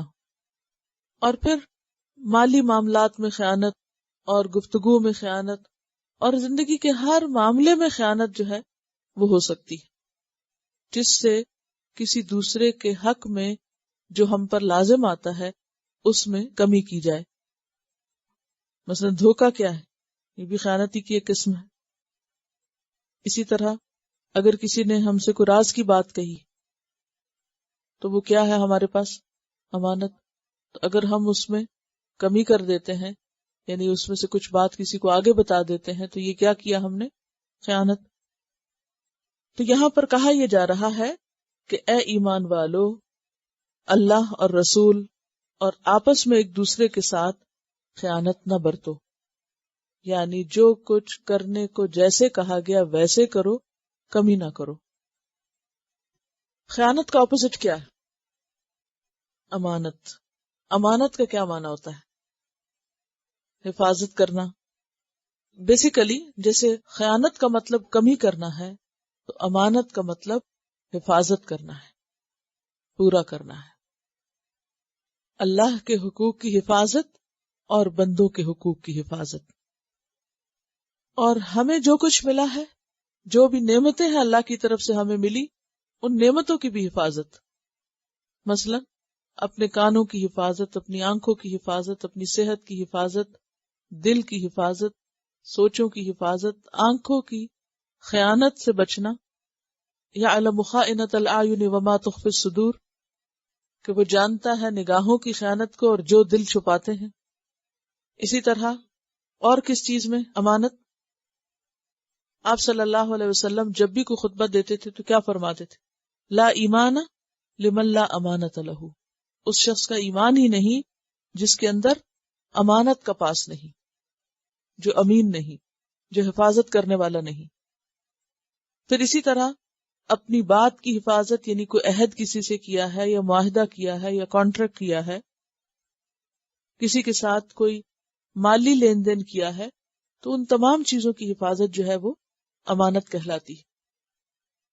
عام طور پر ہم کس چیز میں خیانت کرتے ہیں؟ ابھی دیکھیں نا، یہ اللہ کا حکم ہے، ایمان والوں سے کہا جا رہا ہے، گویا یہ حکم جو ہے ایمان کا تقاضا ہے کہ اے ایمان والوں خیانت نہ کرو، کمی نہ کرو، جو کہا جا رہا ہے اسے پورا کرو. تو ہم کہاں کہاں کمی کر جاتے ہیں؟ کس کس چیز میں کمی ہوتی؟ فرائض کی ادائیگی میں، ڈیوٹیز پوری کرنے میں. اگر ہمیں کوئی کام کہا گیا ہے، کوئی چیز ہماری ذمہ داری ہے، کسی بات کو پورا کرنا لازم ہے، تو وہ بندوں کے ڈر سے نہیں کہ بندے ہمارے سر پہ سوار ہوں تو ہم وہ کر دیں اور وہ نہیں تو ہم چھوڑ دیں، یا کسی کو پتہ نہیں چل رہا تو ہم وہ کام کر لیں. یہی تو دھوکہ ہے. یہی وہ باتیں ہیں جو زندگی بخشنے والی ہیں. اب اگر ایک شخص اپنی ذمہ داریوں کو صحیح طور پر پورا کرتا ہے اور ان میں خیانت نہیں کرتا، تو اس کا نتیجہ کیا ہوگا؟ اللہ تعالیٰ اس کے دل کو اور تقویت دیں گے اور آگے بڑھائیں گے، نیکی کے کاموں کا اور شوق ہوگا، اور عزائم بلند ہوں گے، جذبے پختہ ہوں گے، اور ہمت اور طاقت بھی اللہ کی طرف سے ہوگی اور اللہ کی تائید بھی ہوگی. آپ روزمرہ زندگی میں سے کوئی مثال لائیں، خیانت کی 5 مثالیں لائیں. آنکھوں کی خیانت کیسے ہوتی؟ جن چیزوں کو اللہ تعالیٰ نے ہمیں دیکھنے سے منع کیا ہے ان کو دیکھنا جو ہے، یعنی ہمیں پتہ ہے یہ منع ہے، یہ نہیں دیکھنا چاہیے، پھر ہم چوری چوری دیکھتے رہیں. کوئی آ جائے تو ٹی وی بند کر دیں. تو گویا لوگوں سے تو ڈر رہے ہیں، لیکن جس سے ڈرنا چاہیے اس کی پرواہ نہیں، اس سے نہ ڈریں. راز کی حفاظت نہ کرنا، وعدہ نہ نبھانا. ایسے لوگ لوگوں کی نگاہ میں کوئی مقام رکھتے نہیں رکھتے. لوگوں کی تو کیا، اللہ تعالیٰ کی نگاہ میں بھی کوئی مقام نہیں. ان اللہ لا يحب کل خوان اسیم، اللہ کسی خیانت کار گناہ گار کو پسند نہیں کرتا. خیانت کار لوگ اللہ کے محبوب نہیں ہوتے. یاد رکھیے کہ امانت کی جو جامع ڈیفینیشن ہے وہ یہ ہے کہ ہر نعمت امانت ہے. جو کچھ بھی ہمیں ملا، خواہ وہ وقت ہے، علم ہے، جسم ہے، مال ہے، صلاحیتیں ہیں، کچھ بھی، ان سب چیزوں کی حفاظت. اور حفاظت کا مطلب یہ نہیں کہ آپ ان کو بچا کے کہیں بند کر کے رکھ دیں. ان کا صحیح استعمال. علم کا صحیح استعمال کیا ہے؟ خود بھی عمل کریں اور دوسروں تک بھی پہنچائیں. اسی طرح دل کو صاف بھی رکھا جائے اور معاف کیا جائے، اور دل میں سب سے بڑھ کر اللہ کی محبت ہو، اور مال کا حق کیا ہے؟ حقداروں کو لوٹایا جائے جس کا بھی اس پہ حق بنتا ہے. اور جسم کا صحیح استعمال کیا ہے؟ سب سے پہلے آرام چاہیے اس کو. اور دیکھیے کہ ہر شخص کو جسمانی قوتیں مختلف ملی، تو جس کو جو قوت ملی ہے اگر وہ اس کو اصلاح کے کاموں میں لگاتا ہے تو یہ اس کا حق ادا کرنا ہے. اور کسی بھی قسم کی تخریب کاری جو ہے وہ اپنے جسم کے ساتھ بھی خیانت کرنا ہے. اسی طرح صدقات میں امانت کیا ہے کہ اس کے صحیح حقداروں تک وہ پہنچائے جائیں. بیت المال کا اگر کسی کو امانت دار بنایا گیا ہے یا کسی بھی چیز کا، تو امانت کا تعلق زندگی کے ہر شعبے سے، حتیٰ کہ کھانا پکانے سے بھی. وہ کیا یعنی دنیا کے جو کام آپ کر رہے ہیں ان سے بھی، مثلا آپ کو بزنس کر رہے ہیں اس سے بھی اس کا تعلق، کہ جس چیز کے آپ پیسے وصول کر رہے ہیں یا جس کا آپ ریوارڈ لے رہے ہیں اس کے بدلے میں جو آپ کی کمٹمنٹ ہے اس کو پورا کریں. دیکھیے کہ معروف کی جو تعریف میں نے آپ کو بتائی ہے نا، نیکی کس کو کہتے ہیں؟ نیکی میں بڑی چیز تو یہ کہ جو اللہ رسول فرمائے وہ نیکی ہے. لیکن اس کے علاوہ دنیا کے قوانین جب تک شریعت سے نہیں ٹکراتے، جس کو ہماری فطرت، عقل، ضمیر درست مانتا ہے، وہ سب معروف میں آتے ہیں، چاہے وہ قانون کسی نے بھی بنایا ہو. اب جیسے اوور سپیڈنگ کی بات ہے تو اوور سپیڈنگ کرنا منکر ہے. اور کیوں منکر ہے؟ اس لیے کہ اس میں جان مال کا نقصان ہے، کوئی دیکھ رہا ہو یا نہ دیکھ رہا ہو. تو ہم یہ نہیں کہہ سکتے یہ قانون کون سا اسلام کا قانون ہے. اسلام سے ٹکراتا کہاں سے؟ اسلام سے ٹکراتا بھی تو نہیں. وَاعْلَمُوا، اور جان لو، انما اموالکم و اولادکم فتنہ، کہ تمہارے مال اور تمہاری اولاد فتنہ ہیں.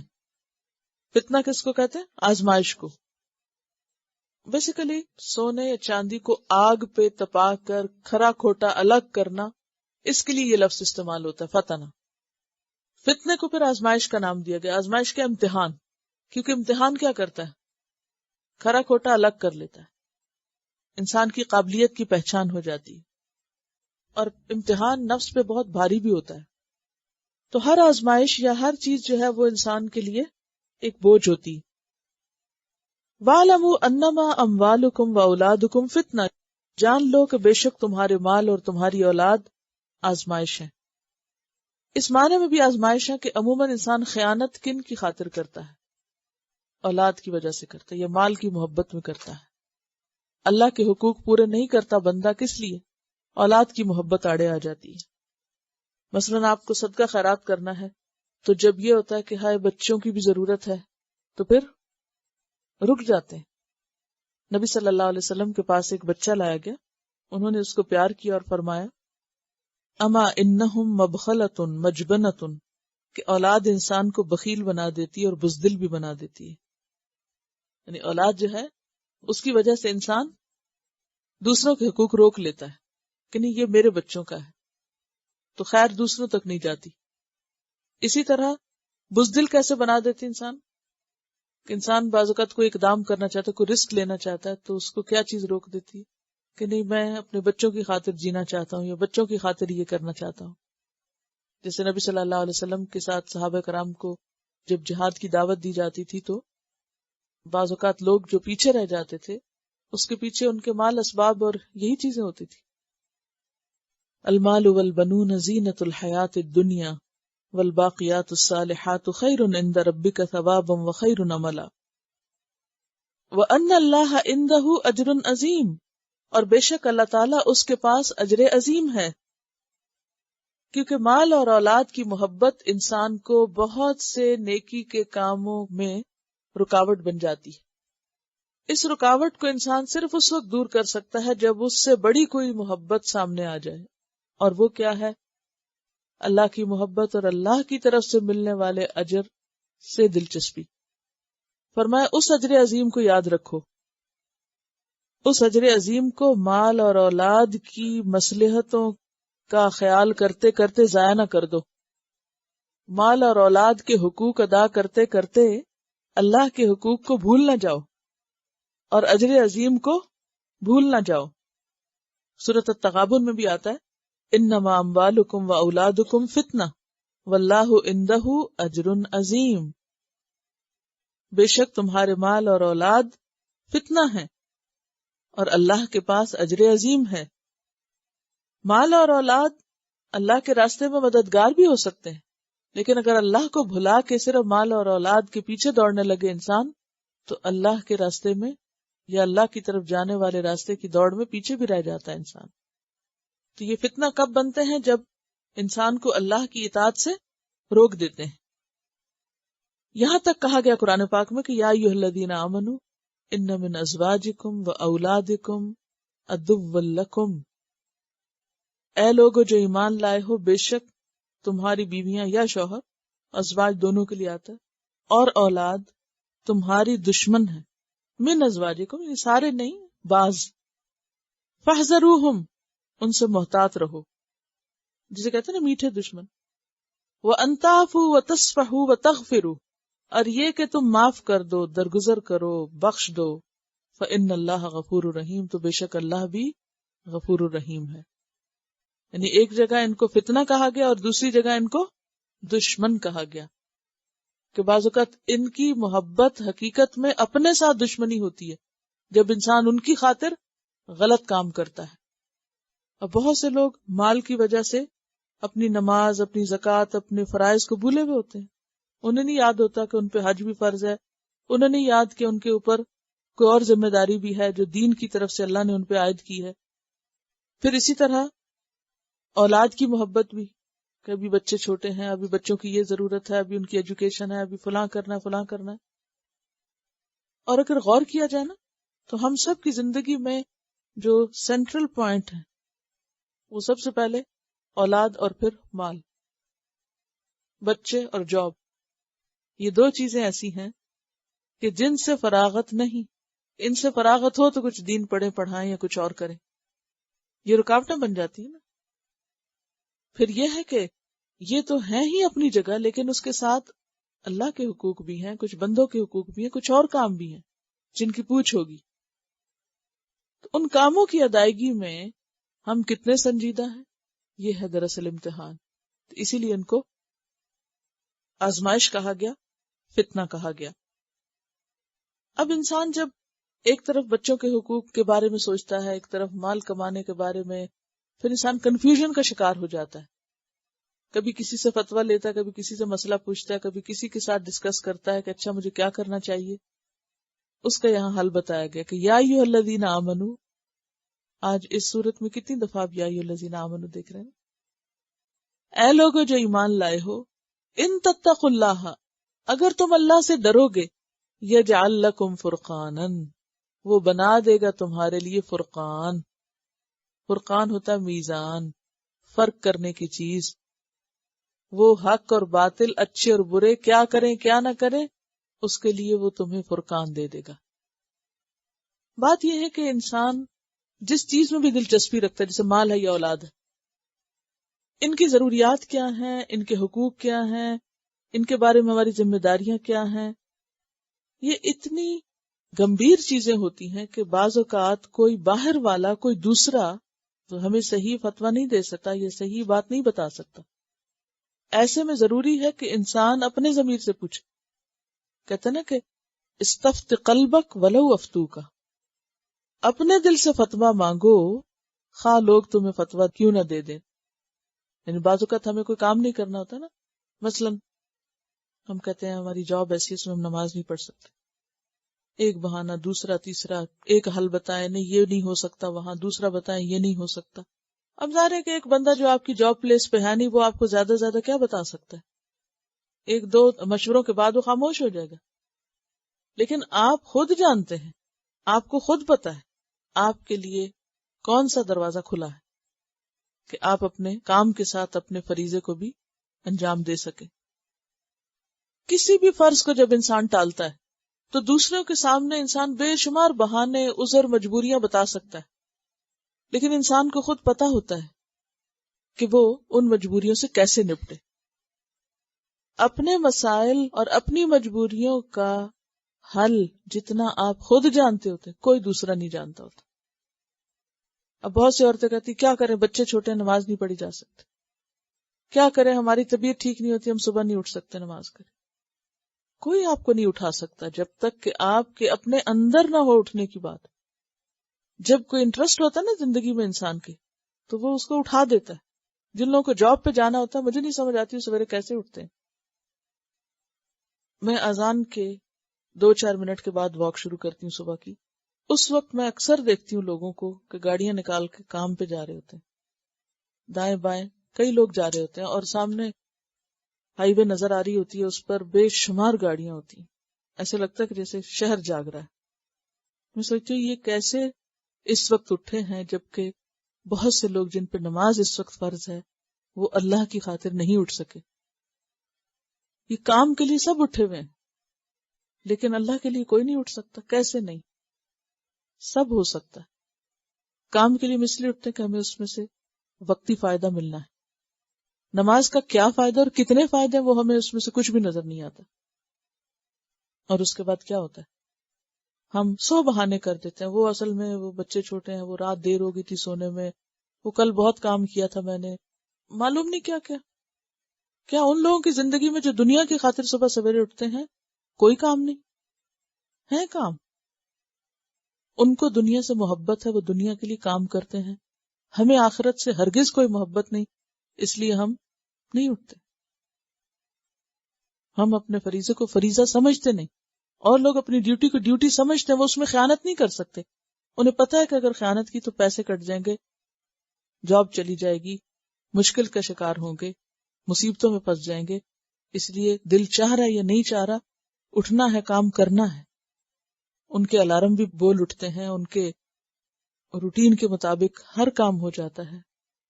دنیا کے لیے کام کرنے والوں کو مجبوری کوئی حائل نہیں، لیکن آخرت کے لیے یا دین کے لیے یا اللہ کے راستے میں کام کرنے والوں کے لیے بے شمار مجبوری ہیں. یہ ساری ہماری خود ساختہ اندر کی رکاوٹیں. یہ دور ہو جائیں تو باہر کی کوئی رکاوٹ نہیں. انسان جو کرنا چاہے وہ کر سکتا ہے. اور اس کے لیے موٹیویشن کہاں سے ملے گی؟ اللہ کا ڈر، تقوی. ان تتقوا اللہ یجعل لکم فرقانا. اگر تم اللہ سے ڈرنے لگ گئے تو اللہ تم کو فرقان دے دے گا. فرقان کا ایک معنی تو وہی جو میں نے ابھی آپ کو بتایا ہے کہ حق اور باطل، اچھے اور برے میں فرق کرنے کی صلاحیت. اس کے علاوہ اس کے اور معنی بھی ہیں. ایک معنی اس کا نور بھی ہے، روشنی. اور نور سے مراد کون سا نور؟ قلبی بصیرت، مومن کی فراست. وہ ایک مشہور قول بھی ہے نا کہ مومن کی فراست سے ڈرو کہ وہ اللہ کے نور سے دیکھتا ہے. بخاری نے اپنی تاریخ میں روایت لکھی ہے. قرآن پاک میں بھی آتا ہے وَمَن يَتَّقِ اللَّهَ يَجْعَل لَّهُ مَخْرَجًا. جو اللہ سے ڈرے گا اللہ اس کے لیے مخرج پیدا کر دے گا، نکلنے کا راستہ بنا دے گا. سورۃ الحدید آیت 28 میں آتا ہے یا ایھا الذین آمنوا اتقوا اللہ وآمنوا برسولہ یؤتکم کفلین من رحمتہ ویجعل لکم نورا تمشون بہ ویغفر لکم واللہ غفور الرحیم. اے لوگو جو ایمان لائے ہو اللہ سے ڈرو اور اس کے رسول پر ایمان لاؤ، وہ اپنی رحمت کے 2 حصے تم کو دے گا اور بنا دے گا تمہارے لیے ایک نور جس کی روشنی میں تم چلو گے اور تمہارے گناہوں کو معاف کر دے گا. تو ان تتقوا اللہ یجعل لکم فرقانا. فرقان کا ایک معنی حکمت بھی بنتا ہے. ومن یؤت الحکمت فقد اوتی خیرا کثیرا، یعنی قوت فیصلہ، کیا صحیح اور کیا غلط ہے، کیا کریں اور کیا نہ کریں. فرقان کا معنی مدد بھی کیا گیا ہے. اگر تم اللہ سے ڈرو گے، اصل میں یہاں تقوی کے فائدے بتائے جا رہے ہیں. اگر تم اللہ سے ڈرو گے، اللہ کے ڈر سے تم درست رہنے کی کوشش کرو گے تو اللہ تعالیٰ تمہاری مدد کرے گا. پھر مشکلات سے نکلنے کا ذریعہ بھی اس کو بتایا گیا ہے.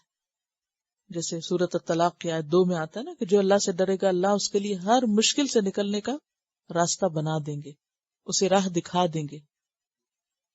تو یا ایھا الذین آمنوا ان تتقوا اللہ یجعل لکم فرقانا. اگر تم اللہ سے ڈرو گے تو اللہ تمہارے لیے فرقان پیدا کر دے گا، تمہارے دلوں کے اندر ایک میزان پیدا کر دے گا، تمہیں روشنی عطا کر دے گا، تمہیں اپنی تائید اور مدد سے نوازے گا، قلبی بصیرت عطا کرے گا، تمہیں ساری کنفیوژن سے نکلنے کا راستہ دے دے گا. وَيُكَفِّرْ عَنْكُمْ سَيِّئَاتِكُمْ. دوسرا فائدہ، تمہاری برائیاں تم سے دور کر دے گا، تمہاری برائیوں کا کفارہ کر دے گا۔ انسان جب برا کرتا ہے تو اس کا وبال تو اس کو دیکھنا پڑتا ہے کہ کیسا ہو سکتا ہے آپ کانٹے بکھیرے اور پھر وہ آپ کو نہ چبھے، انسان برے کام کرے اور پھر اس کا وبال اس پہ نہ پڑے، کیسے ہو سکتا ہے؟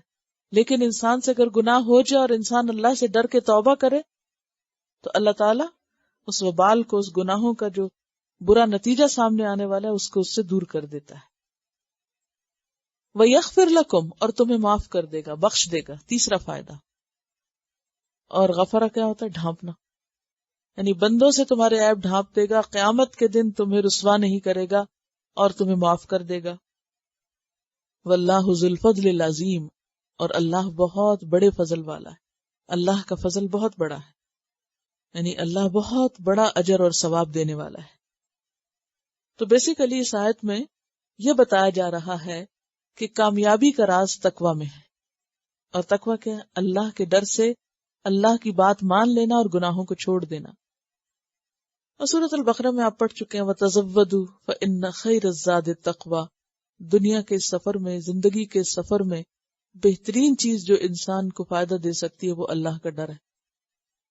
اب آپ دیکھیں نا کہ جتنے بھی ہم بہانے اولاد کے کرتے ہیں یا مال کے، کسی بھی بیرونی رکاوٹ کے، فلاں مجبوری ہے اس لیے ہم یہ اچھا کام نہیں کر سکتے، ہمارا دل تو بہت چاہتا ہے ہم کر نہیں سکتے، وہ ساری باتیں صرف اس لیے کہ اللہ کا ڈر نہیں۔ جس کے دل میں حقیقی ڈر آ جائے اس کو رستے نظر آنے لگتے ہیں۔ یہ بالکل ایسی جیسے کسی بھی چیز کا خوف آپ کو جگا دیتا ہے۔ اگر آپ سوتے سوتے اس نتیجے پہ پہنچے یا آپ کو یہ خیال آ جائے اور بڑے پختہ خیال ہو کہ آپ کے بستر میں سانپ ہے کوئی، تو کیا ہوگا؟ سو لیں گے؟ اچھا وہ بھی سوئے میں بھی سوتی ہوں، نہیں سو سکتے، سو ہی نہیں سکتے۔ چھوٹا سا کیڑا بھی ہو تو آپ بے چین ہو جاتے ہیں، سب کچھ چھوڑ جاتے ہیں۔ کوئی 10 دفعہ نماز کے لیے آپ کو بلا اٹھو اٹھو، اچھا اٹھتی ہوں، لیکن ایک کیڑا نظر آئے تو آپ اچھل کے نیچے آئیں گے۔ اگر چھت پہ چھپکلی اور نیچے آپ ہوں تو نہیں سو سکتے، بستر پر بھی نہ اوپر وہ نظر آ رہی ہو۔ تو ڈر انسان کی سوئی ہوئی صلاحیتوں کو، چھپی ہوئی طاقتوں کو، خفیہ پوٹینشل کو سامنے لے آتا ہے، سارے پردے پھٹ جاتے ہیں، انسان ایک دم باہر آ جاتا ہے، اس کی اصلیت باہر آ جاتی ہے۔ تو اگر چھوٹی چھوٹی چیزوں کے ڈر انسان کو جگا دیتے ہیں، اگر حقیقت میں اللہ کا ڈر ہو تو کیسے انسان سستی کر سکتا ہے؟ اصل بات یہ کہ اللہ کا ڈر ہے ہی نہیں، بات یہ ہے، اور ہم اس کو ماننے کو بھی تیار نہیں۔ اور جب ڈر نہیں اللہ کا تو پھر فرقان بھی نہیں ملتی، پھر صرف لوگوں پر ڈیپینڈ کرتے ہیں، اچھا تم مجھے یہ بتاؤ میں ٹھیک کر رہی ہوں کہ نہیں، وہ مجھے بتائے کہ میں غلط ہوں کہ صحیح ہوں۔ نہیں، آپ کے اپنے پاس میزان ہونی چاہیے، کیونکہ فیصلہ آپ کا اپنا ہوگا۔ ان تتقوا اللہ یجعل لکم فرقانا، تب تمہیں وہ ڈیسیژن پاور ملے گی جو تقوی کے ساتھ ملتی، کیونکہ انسان کو پتا ہو پیچھے سے آگ آ رہی ہے تو انسان جمپ لگا کے آگے جائے اور بغیر اس بات کی پرواہ کہ میرا بازو ٹوٹتا ہے یا ہاتھ ٹوٹتا ہے وہ فوراً نکلے گا، پھر وہ نقصان کی پرواہ نہیں کرے گا، اسے اپنی جان بچانی۔ اگر ہمیں فکر ہو کہ ہمیں اپنی آخرت میں اپنی جان بچانی ہے تو ہم یہ چھوٹی چھوٹی باتیں سب ایک طرف رکھ دیں۔ وَإِذْ يَمْكُرُ بِكَ الَّذِينَ كَفَرُوا، اور جب خفیہ سازش کر رہے تھے تیرے ساتھ وہ لوگ جنہوں نے کفر کیا، نبی صلی اللہ علیہ وسلم کی ہجرت سے پہلے جو کچھ آپ کے ساتھ معاملات ہو رہے تھے قریش کی طرف سے، اس کا ذکر ہے۔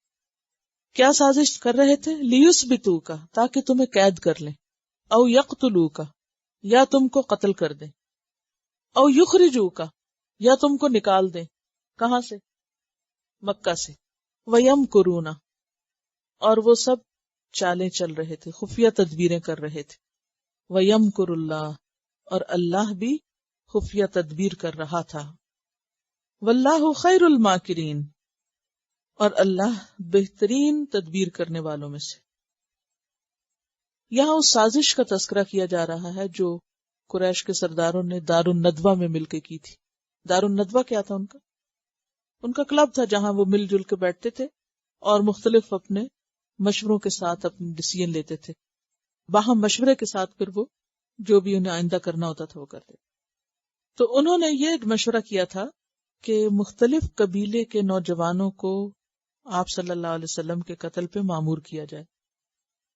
آپ جانتے ہیں کہ عربوں کے قبائلی نظام تھا، اس میں اگر کوئی شخص کسی قبیلے کے فرد کو قتل کر دیتا تو پورے قبیلے کو پھر اس کی سزا بھگتنی ہوتی تھی.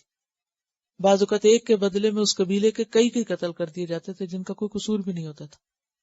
پھر اسی طرح اگر دیت کا معاملہ ہوتا تو بعض اوقات صرف قاتل نہیں بلکہ اس کا قبیلہ مل کے اس کو ادا کرتا تھا.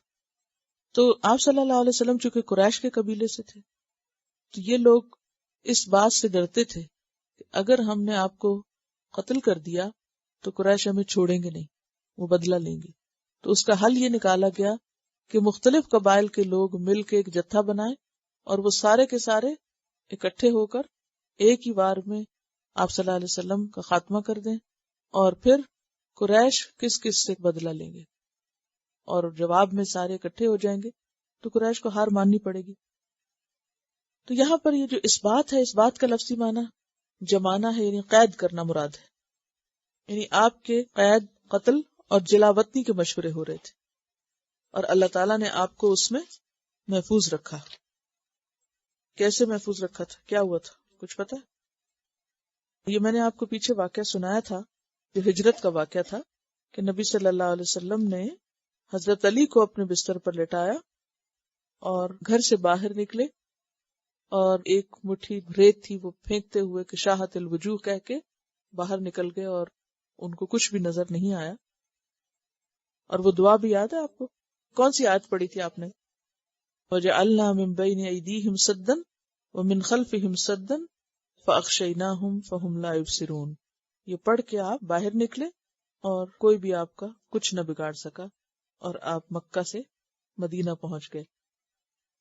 یہ ہے تجلیات نبوت کا صفحہ نمبر 163، پیج 163. تجلیات نبوت میں نبی صلی اللہ علیہ وسلم کی ہجرت کے بارے میں تفصیلات میں یہ واقعہ موجود ہے کہ رسول اللہ صلی اللہ علیہ وسلم کی عادت تھی کہ آپ نماز عشاء کے بعد شروع رات میں سو جاتے، آدھی رات کے بعد گھر سے نکل کر مسجد حرام تشریف لے جاتے، وہاں تہجد کی نماز پڑھتے. اس رات آپ نے حضرت علی کو اپنے بستر پہ سلا دیا اور بتلایا کہ تمہیں کوئی ذکر نہ پہنچے گی.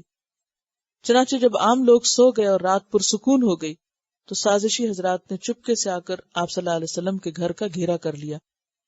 حضرت علی کو آپ کے بستر پر آپ کی سبز چادر اوڑھ کر سوئے ہوئے دیکھا تو سمجھا کہ محمد صلی اللہ علیہ وسلم ہے.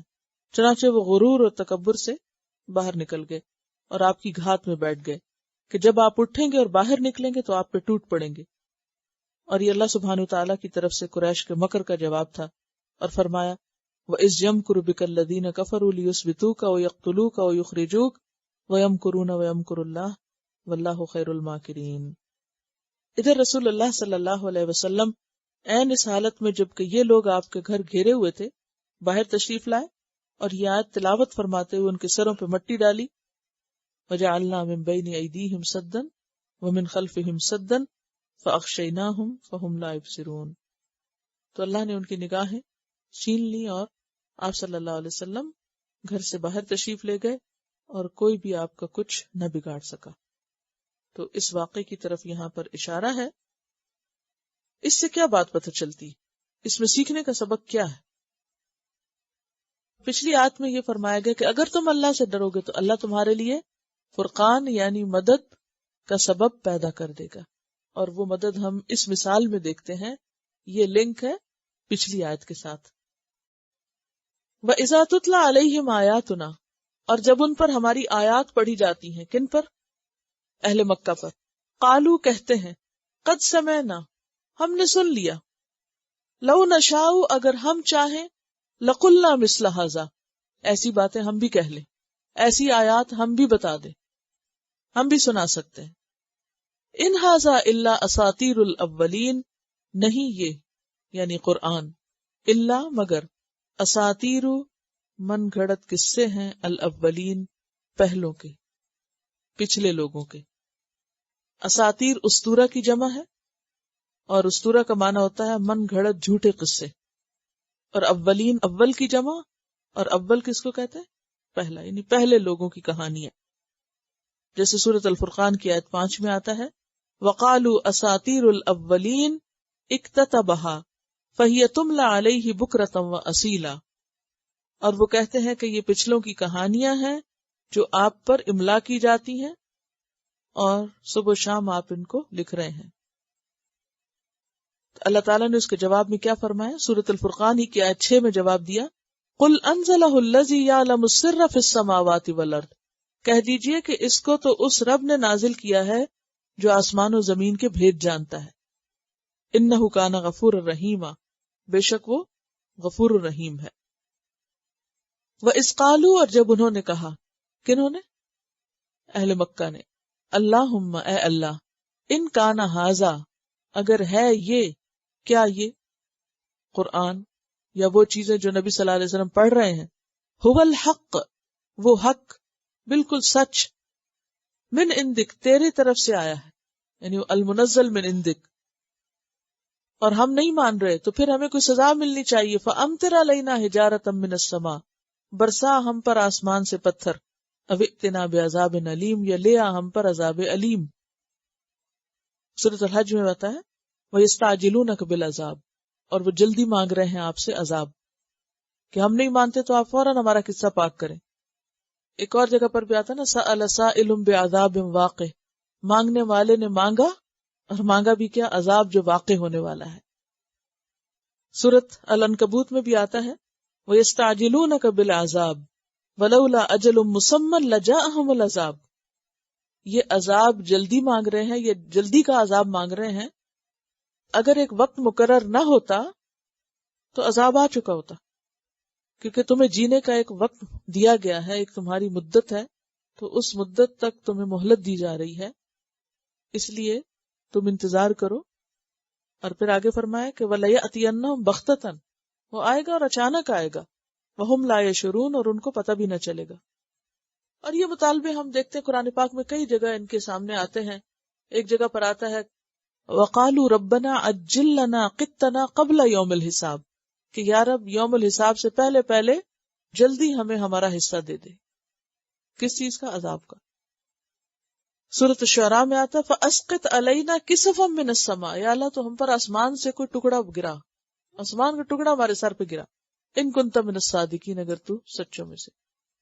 اصل میں یہ سب باتیں تکبر اور تبختر اور نخوت کی وجہ سے کرتے تھے، اپنے آپ کو بڑی چیز سمجھتے، اور انکار کرنے کے بعد جب ان کو کوئی نقصان نہیں ہوتا یا تکلیف تو وہ اور زیادہ اکڑتے تھے۔ وہ کہتے تھے کہ ہم جو کچھ کر رہے ہیں بالکل ٹھیک ہے، اگر ہم غلط ہوتے تب تک عذاب آ چکا ہوتا، اور نہیں آیا تو ابھی جلدی لے آؤ۔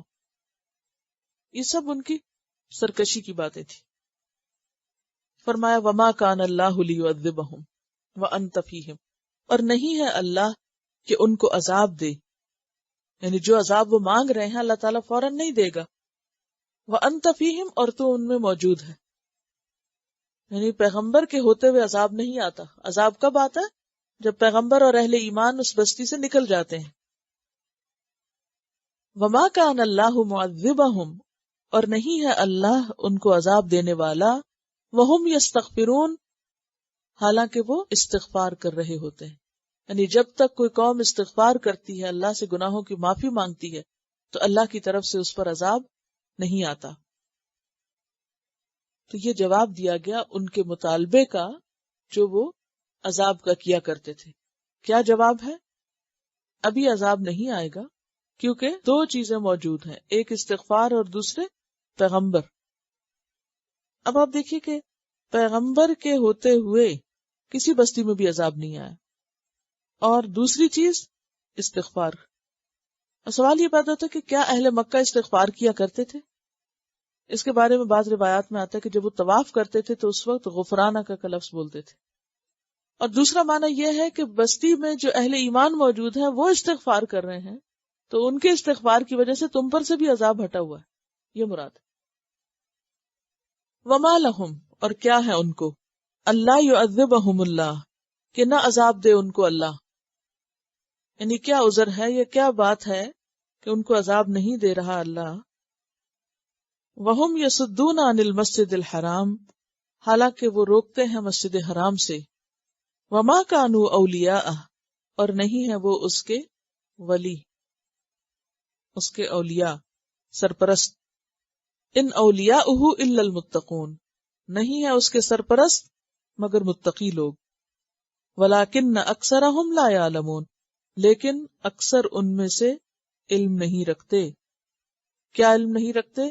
کہ مسجدوں کی ولایت دراصل متقین کا کام ہے، اور تقوی کے علاوہ اگر کوئی مسجد کو بھی سنبھالے بیٹھا ہو تو محض کسی مسجد کی دیکھ بھال اس کو پکڑ سے نہیں بچا سکتی اگر اس کے اندر خدا کا خوف نہیں۔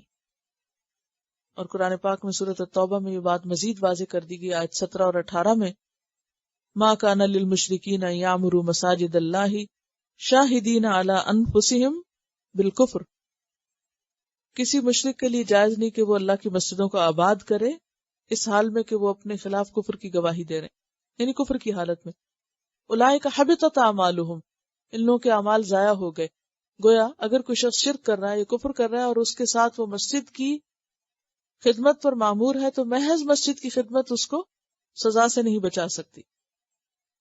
وفی النار ہم خالدون انما یعمر مساجد اللہ من آمن باللہ والیوم الآخر واقام الصلاۃ وآتى الزکاۃ ولم یخش الا اللہ، مسجدوں کو آباد کرنے والے لوگ کون ہوتے ہیں؟ جو اللہ اور یوم آخرت پر ایمان لائیں، نمازیں قائم کریں، زکوٰۃ دیں اور اللہ کے سوا کسی سے نہ ڈریں۔ فعسى اولئک ان یکونوا من المہتدین، تو ہو سکتا ہے کہ یہی لوگ پھر ہدایت پا جائیں۔ وما کان صلاتہم، اور نہیں ہے ان کی نماز، عند البیت، گھر کے پاس، کون سے گھر کے؟ بیت اللہ کے پاس، الا مگر مکاءن، سیٹیاں بجانا، وتصدیہ، اور تالیاں پیٹنا۔ اہل مکہ اپنے آپ کو دین ابراہیمی پر قرار دیتے اور اسی وجہ سے وہ طواف بھی کرتے، حج بھی کرتے، نمازیں بھی پڑھتے، لیکن ان کی نمازیں کیا تھیں؟ اب کھیل تماشا بن چکی تھی۔ طواف کرتے ہوئے وہ اللہ کا ذکر کم کرتے اور شور شرابہ اور ہنگامہ زیادہ کرتے، اور اس ہنگامے میں خاص طور پر سیٹیاں بجانا اور تالیاں پیٹنا، جو کس بات کی علامت ہے؟ تفریح کی۔ یعنی انہوں نے دینی شاعر اور عبادات کو بھی تفریح کا ذریعہ بنا لیا تھا۔ اور مکاء کا لفظ جو ہے میم کاف واو سے ہے، پرندوں کا سیٹی بجانا، تو اس لیے سیٹی اور ہاتھ کی چٹکی دونوں سے جو آواز نکلتی اس کو مکاء کہتے ہیں۔ ہاتھ کی چٹکی یعنی دو انگلیوں کو آپس میں جب رگڑ کے آواز نکالی جاتی ہے تو اس کے لیے بھی مکاء کا لفظ آتا ہے، اور تصدیہ دونوں ہاتھوں سے تالی بجانے کے لیے آتا ہے۔ اب آپ خود سوچیں ذرا، حرم کو ذہن میں لائیں کہ طواف کرتے ہوئے وہ اچھل کود کر رہے ہیں، چٹکیاں بجا رہے ہیں، سیٹیاں بجا رہے ہیں، تالیاں بجا رہے ہیں، کیا لگتے ہوں گے؟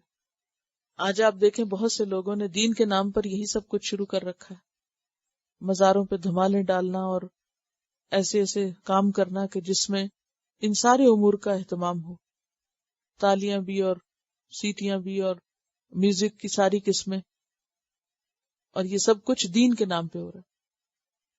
تو اب آپ خود سوچیں کہ جب قرآن میں ان کی نماز کو، یعنی نماز اصل میں کیا عبادت کا سمبل ہے، ان کی نماز کو اجر و ثواب نہیں عذاب کا ذریعہ بتایا گیا، تو پھر ایسے کاموں سے پرہیز کرنا چاہیے کہ جو دین کو کھیل تماشا بنا دے۔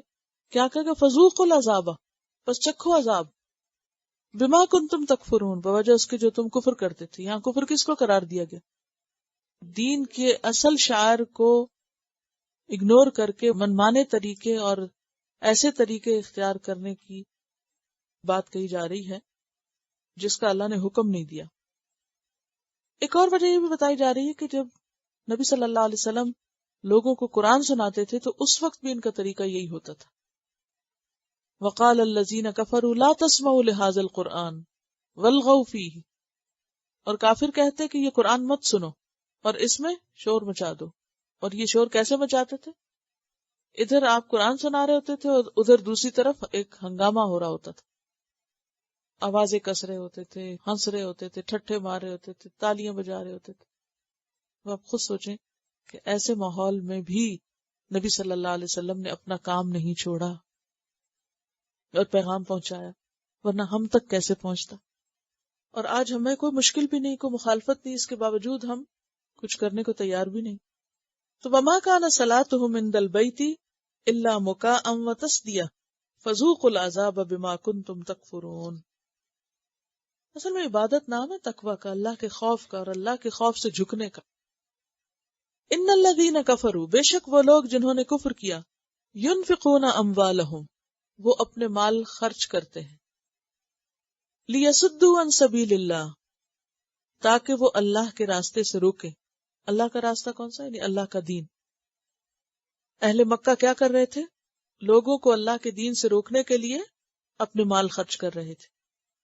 فَسَيُنْفِقُونَهَا، پسند قریب وہ خرچ کریں گے اس کو، یعنی کر رہے ہیں اور ابھی اور بھی کریں گے. ثُمَّ تَكُونُ، پھر ہوگا انجام کار، علیہم، انہی کے خلاف، حسرتاً، حسرت کا سبب. پھر ایک وقت آئے گا کہ یہ پچھتائیں گے اس پر. ثُمَّ يُغْلَبُونَ، پھر وہ مغلوب کیے جائیں گے. کہاں؟ دنیا میں، جیسے جنگ بدر میں ہوئے. والذین کفروا، اور وہ لوگ جنہوں نے کفر کیا، الی جہنم یحشرون، جہنم کی طرف اکٹھے کیے جائیں گے، لے جائے جائیں گے.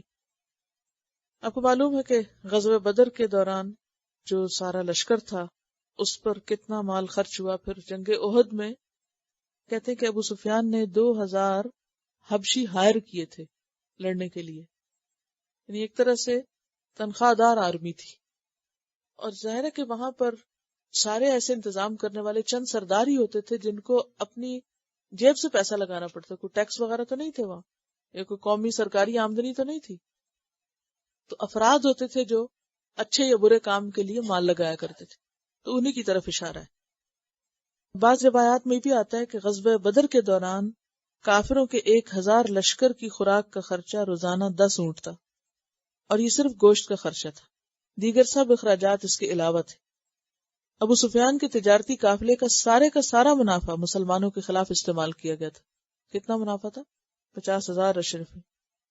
تو یہاں پر یہ کہا جا رہا ہے کہ یہ لوگ جو اپنا مال خرچ کر کے لوگوں کو اسلام کے راستے سے روکنے پر تلے ہوئے ہیں، یہ ابھی اور بھی خرچ کریں گے، اور پھر یہ سب حسرت ہو جائے گا کیونکہ یہ ان کی کوششیں کامیاب نہیں ہوگی، مغلوب ہو جائیں گے.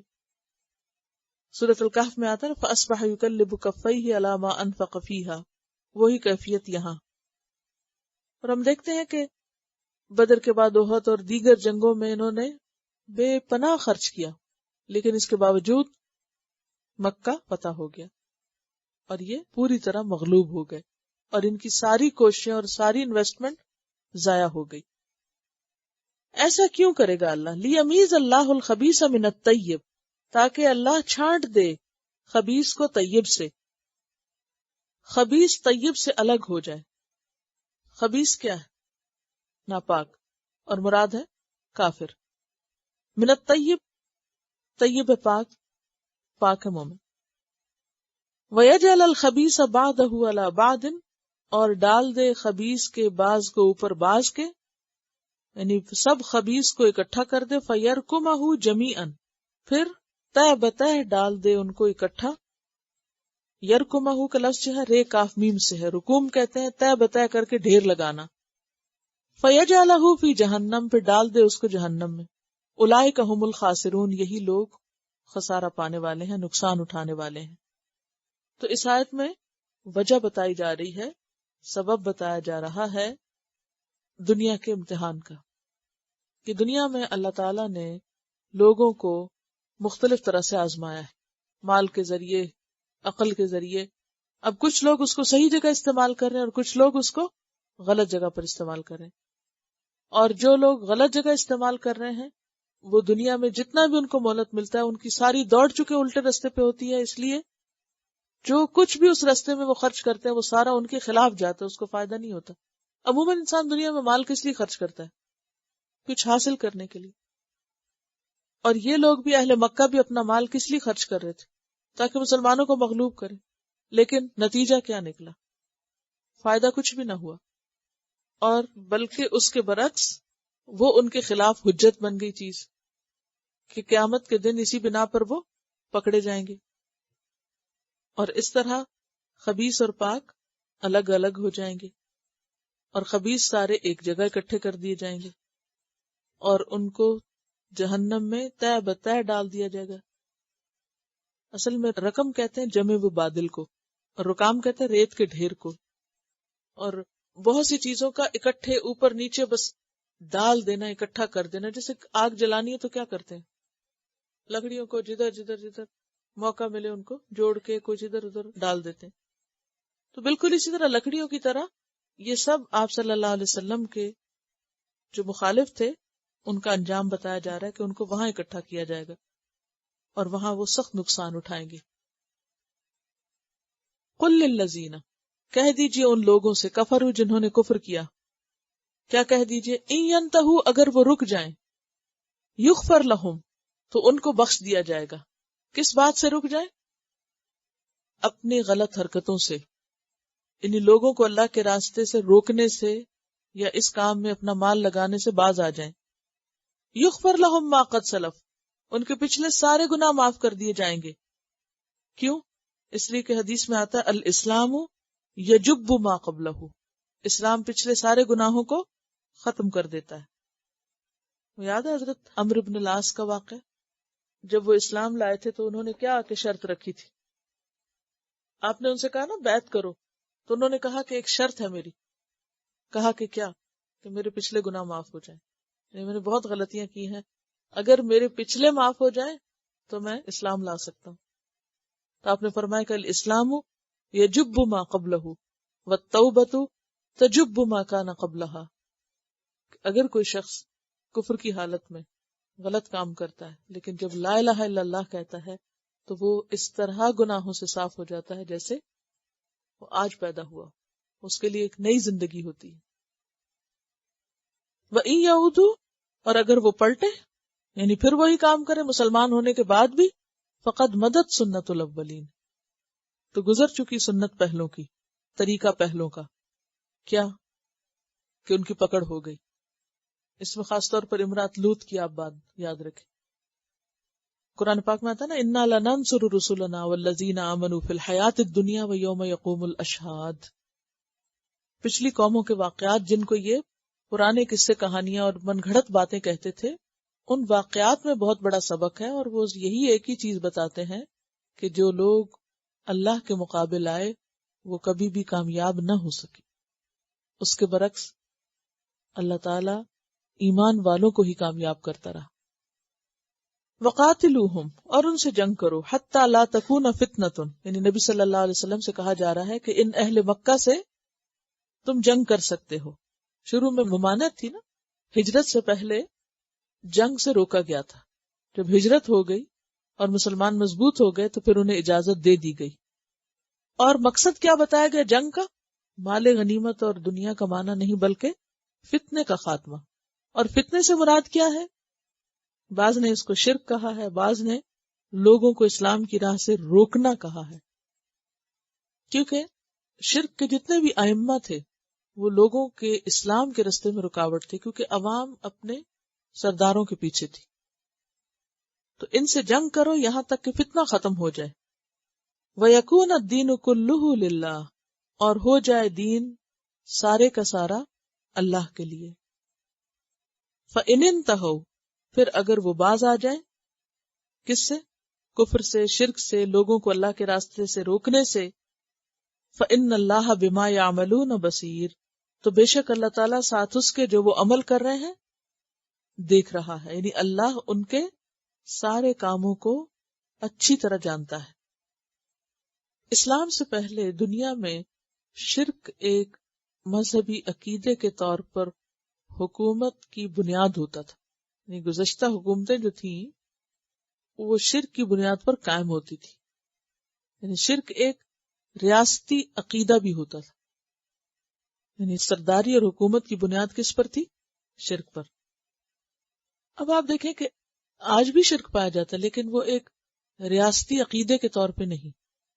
اسی لیے وہ پرسیکیوشن کا وہ دور آج نہیں پایا جاتا جو نبی صلی اللہ علیہ وسلم کے دور میں تھا یا آپ سے پہلے تھا. اور آپ صلی اللہ علیہ وسلم نے آ کر اس فتنے کا خاتمہ کر دیا.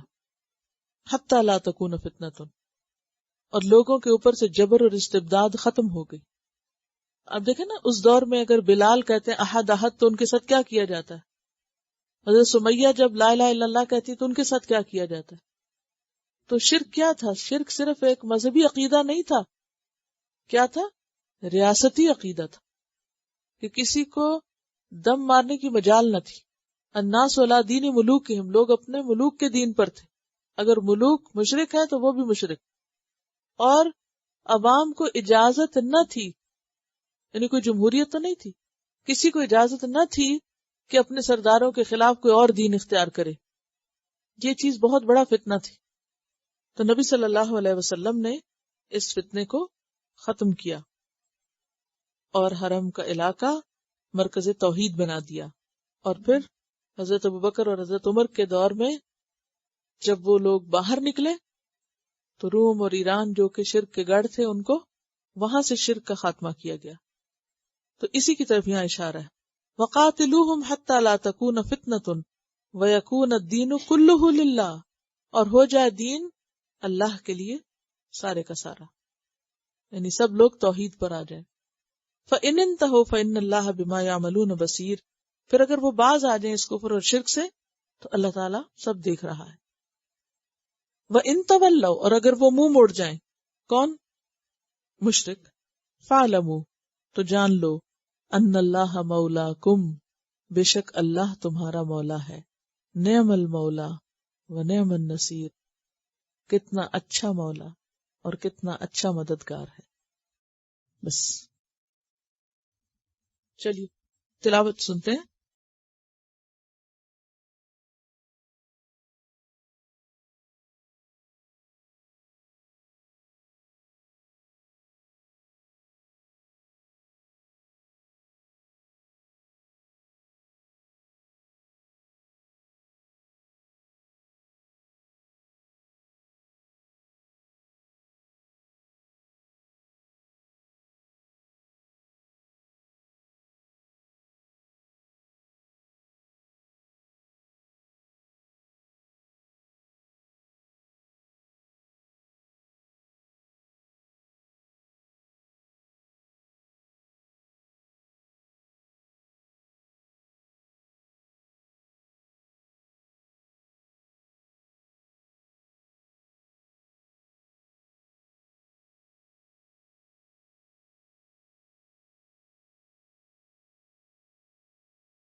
اللہم و بحمدک نشہد ان لا الہ الا انت نستغفرک و نتوب الیک.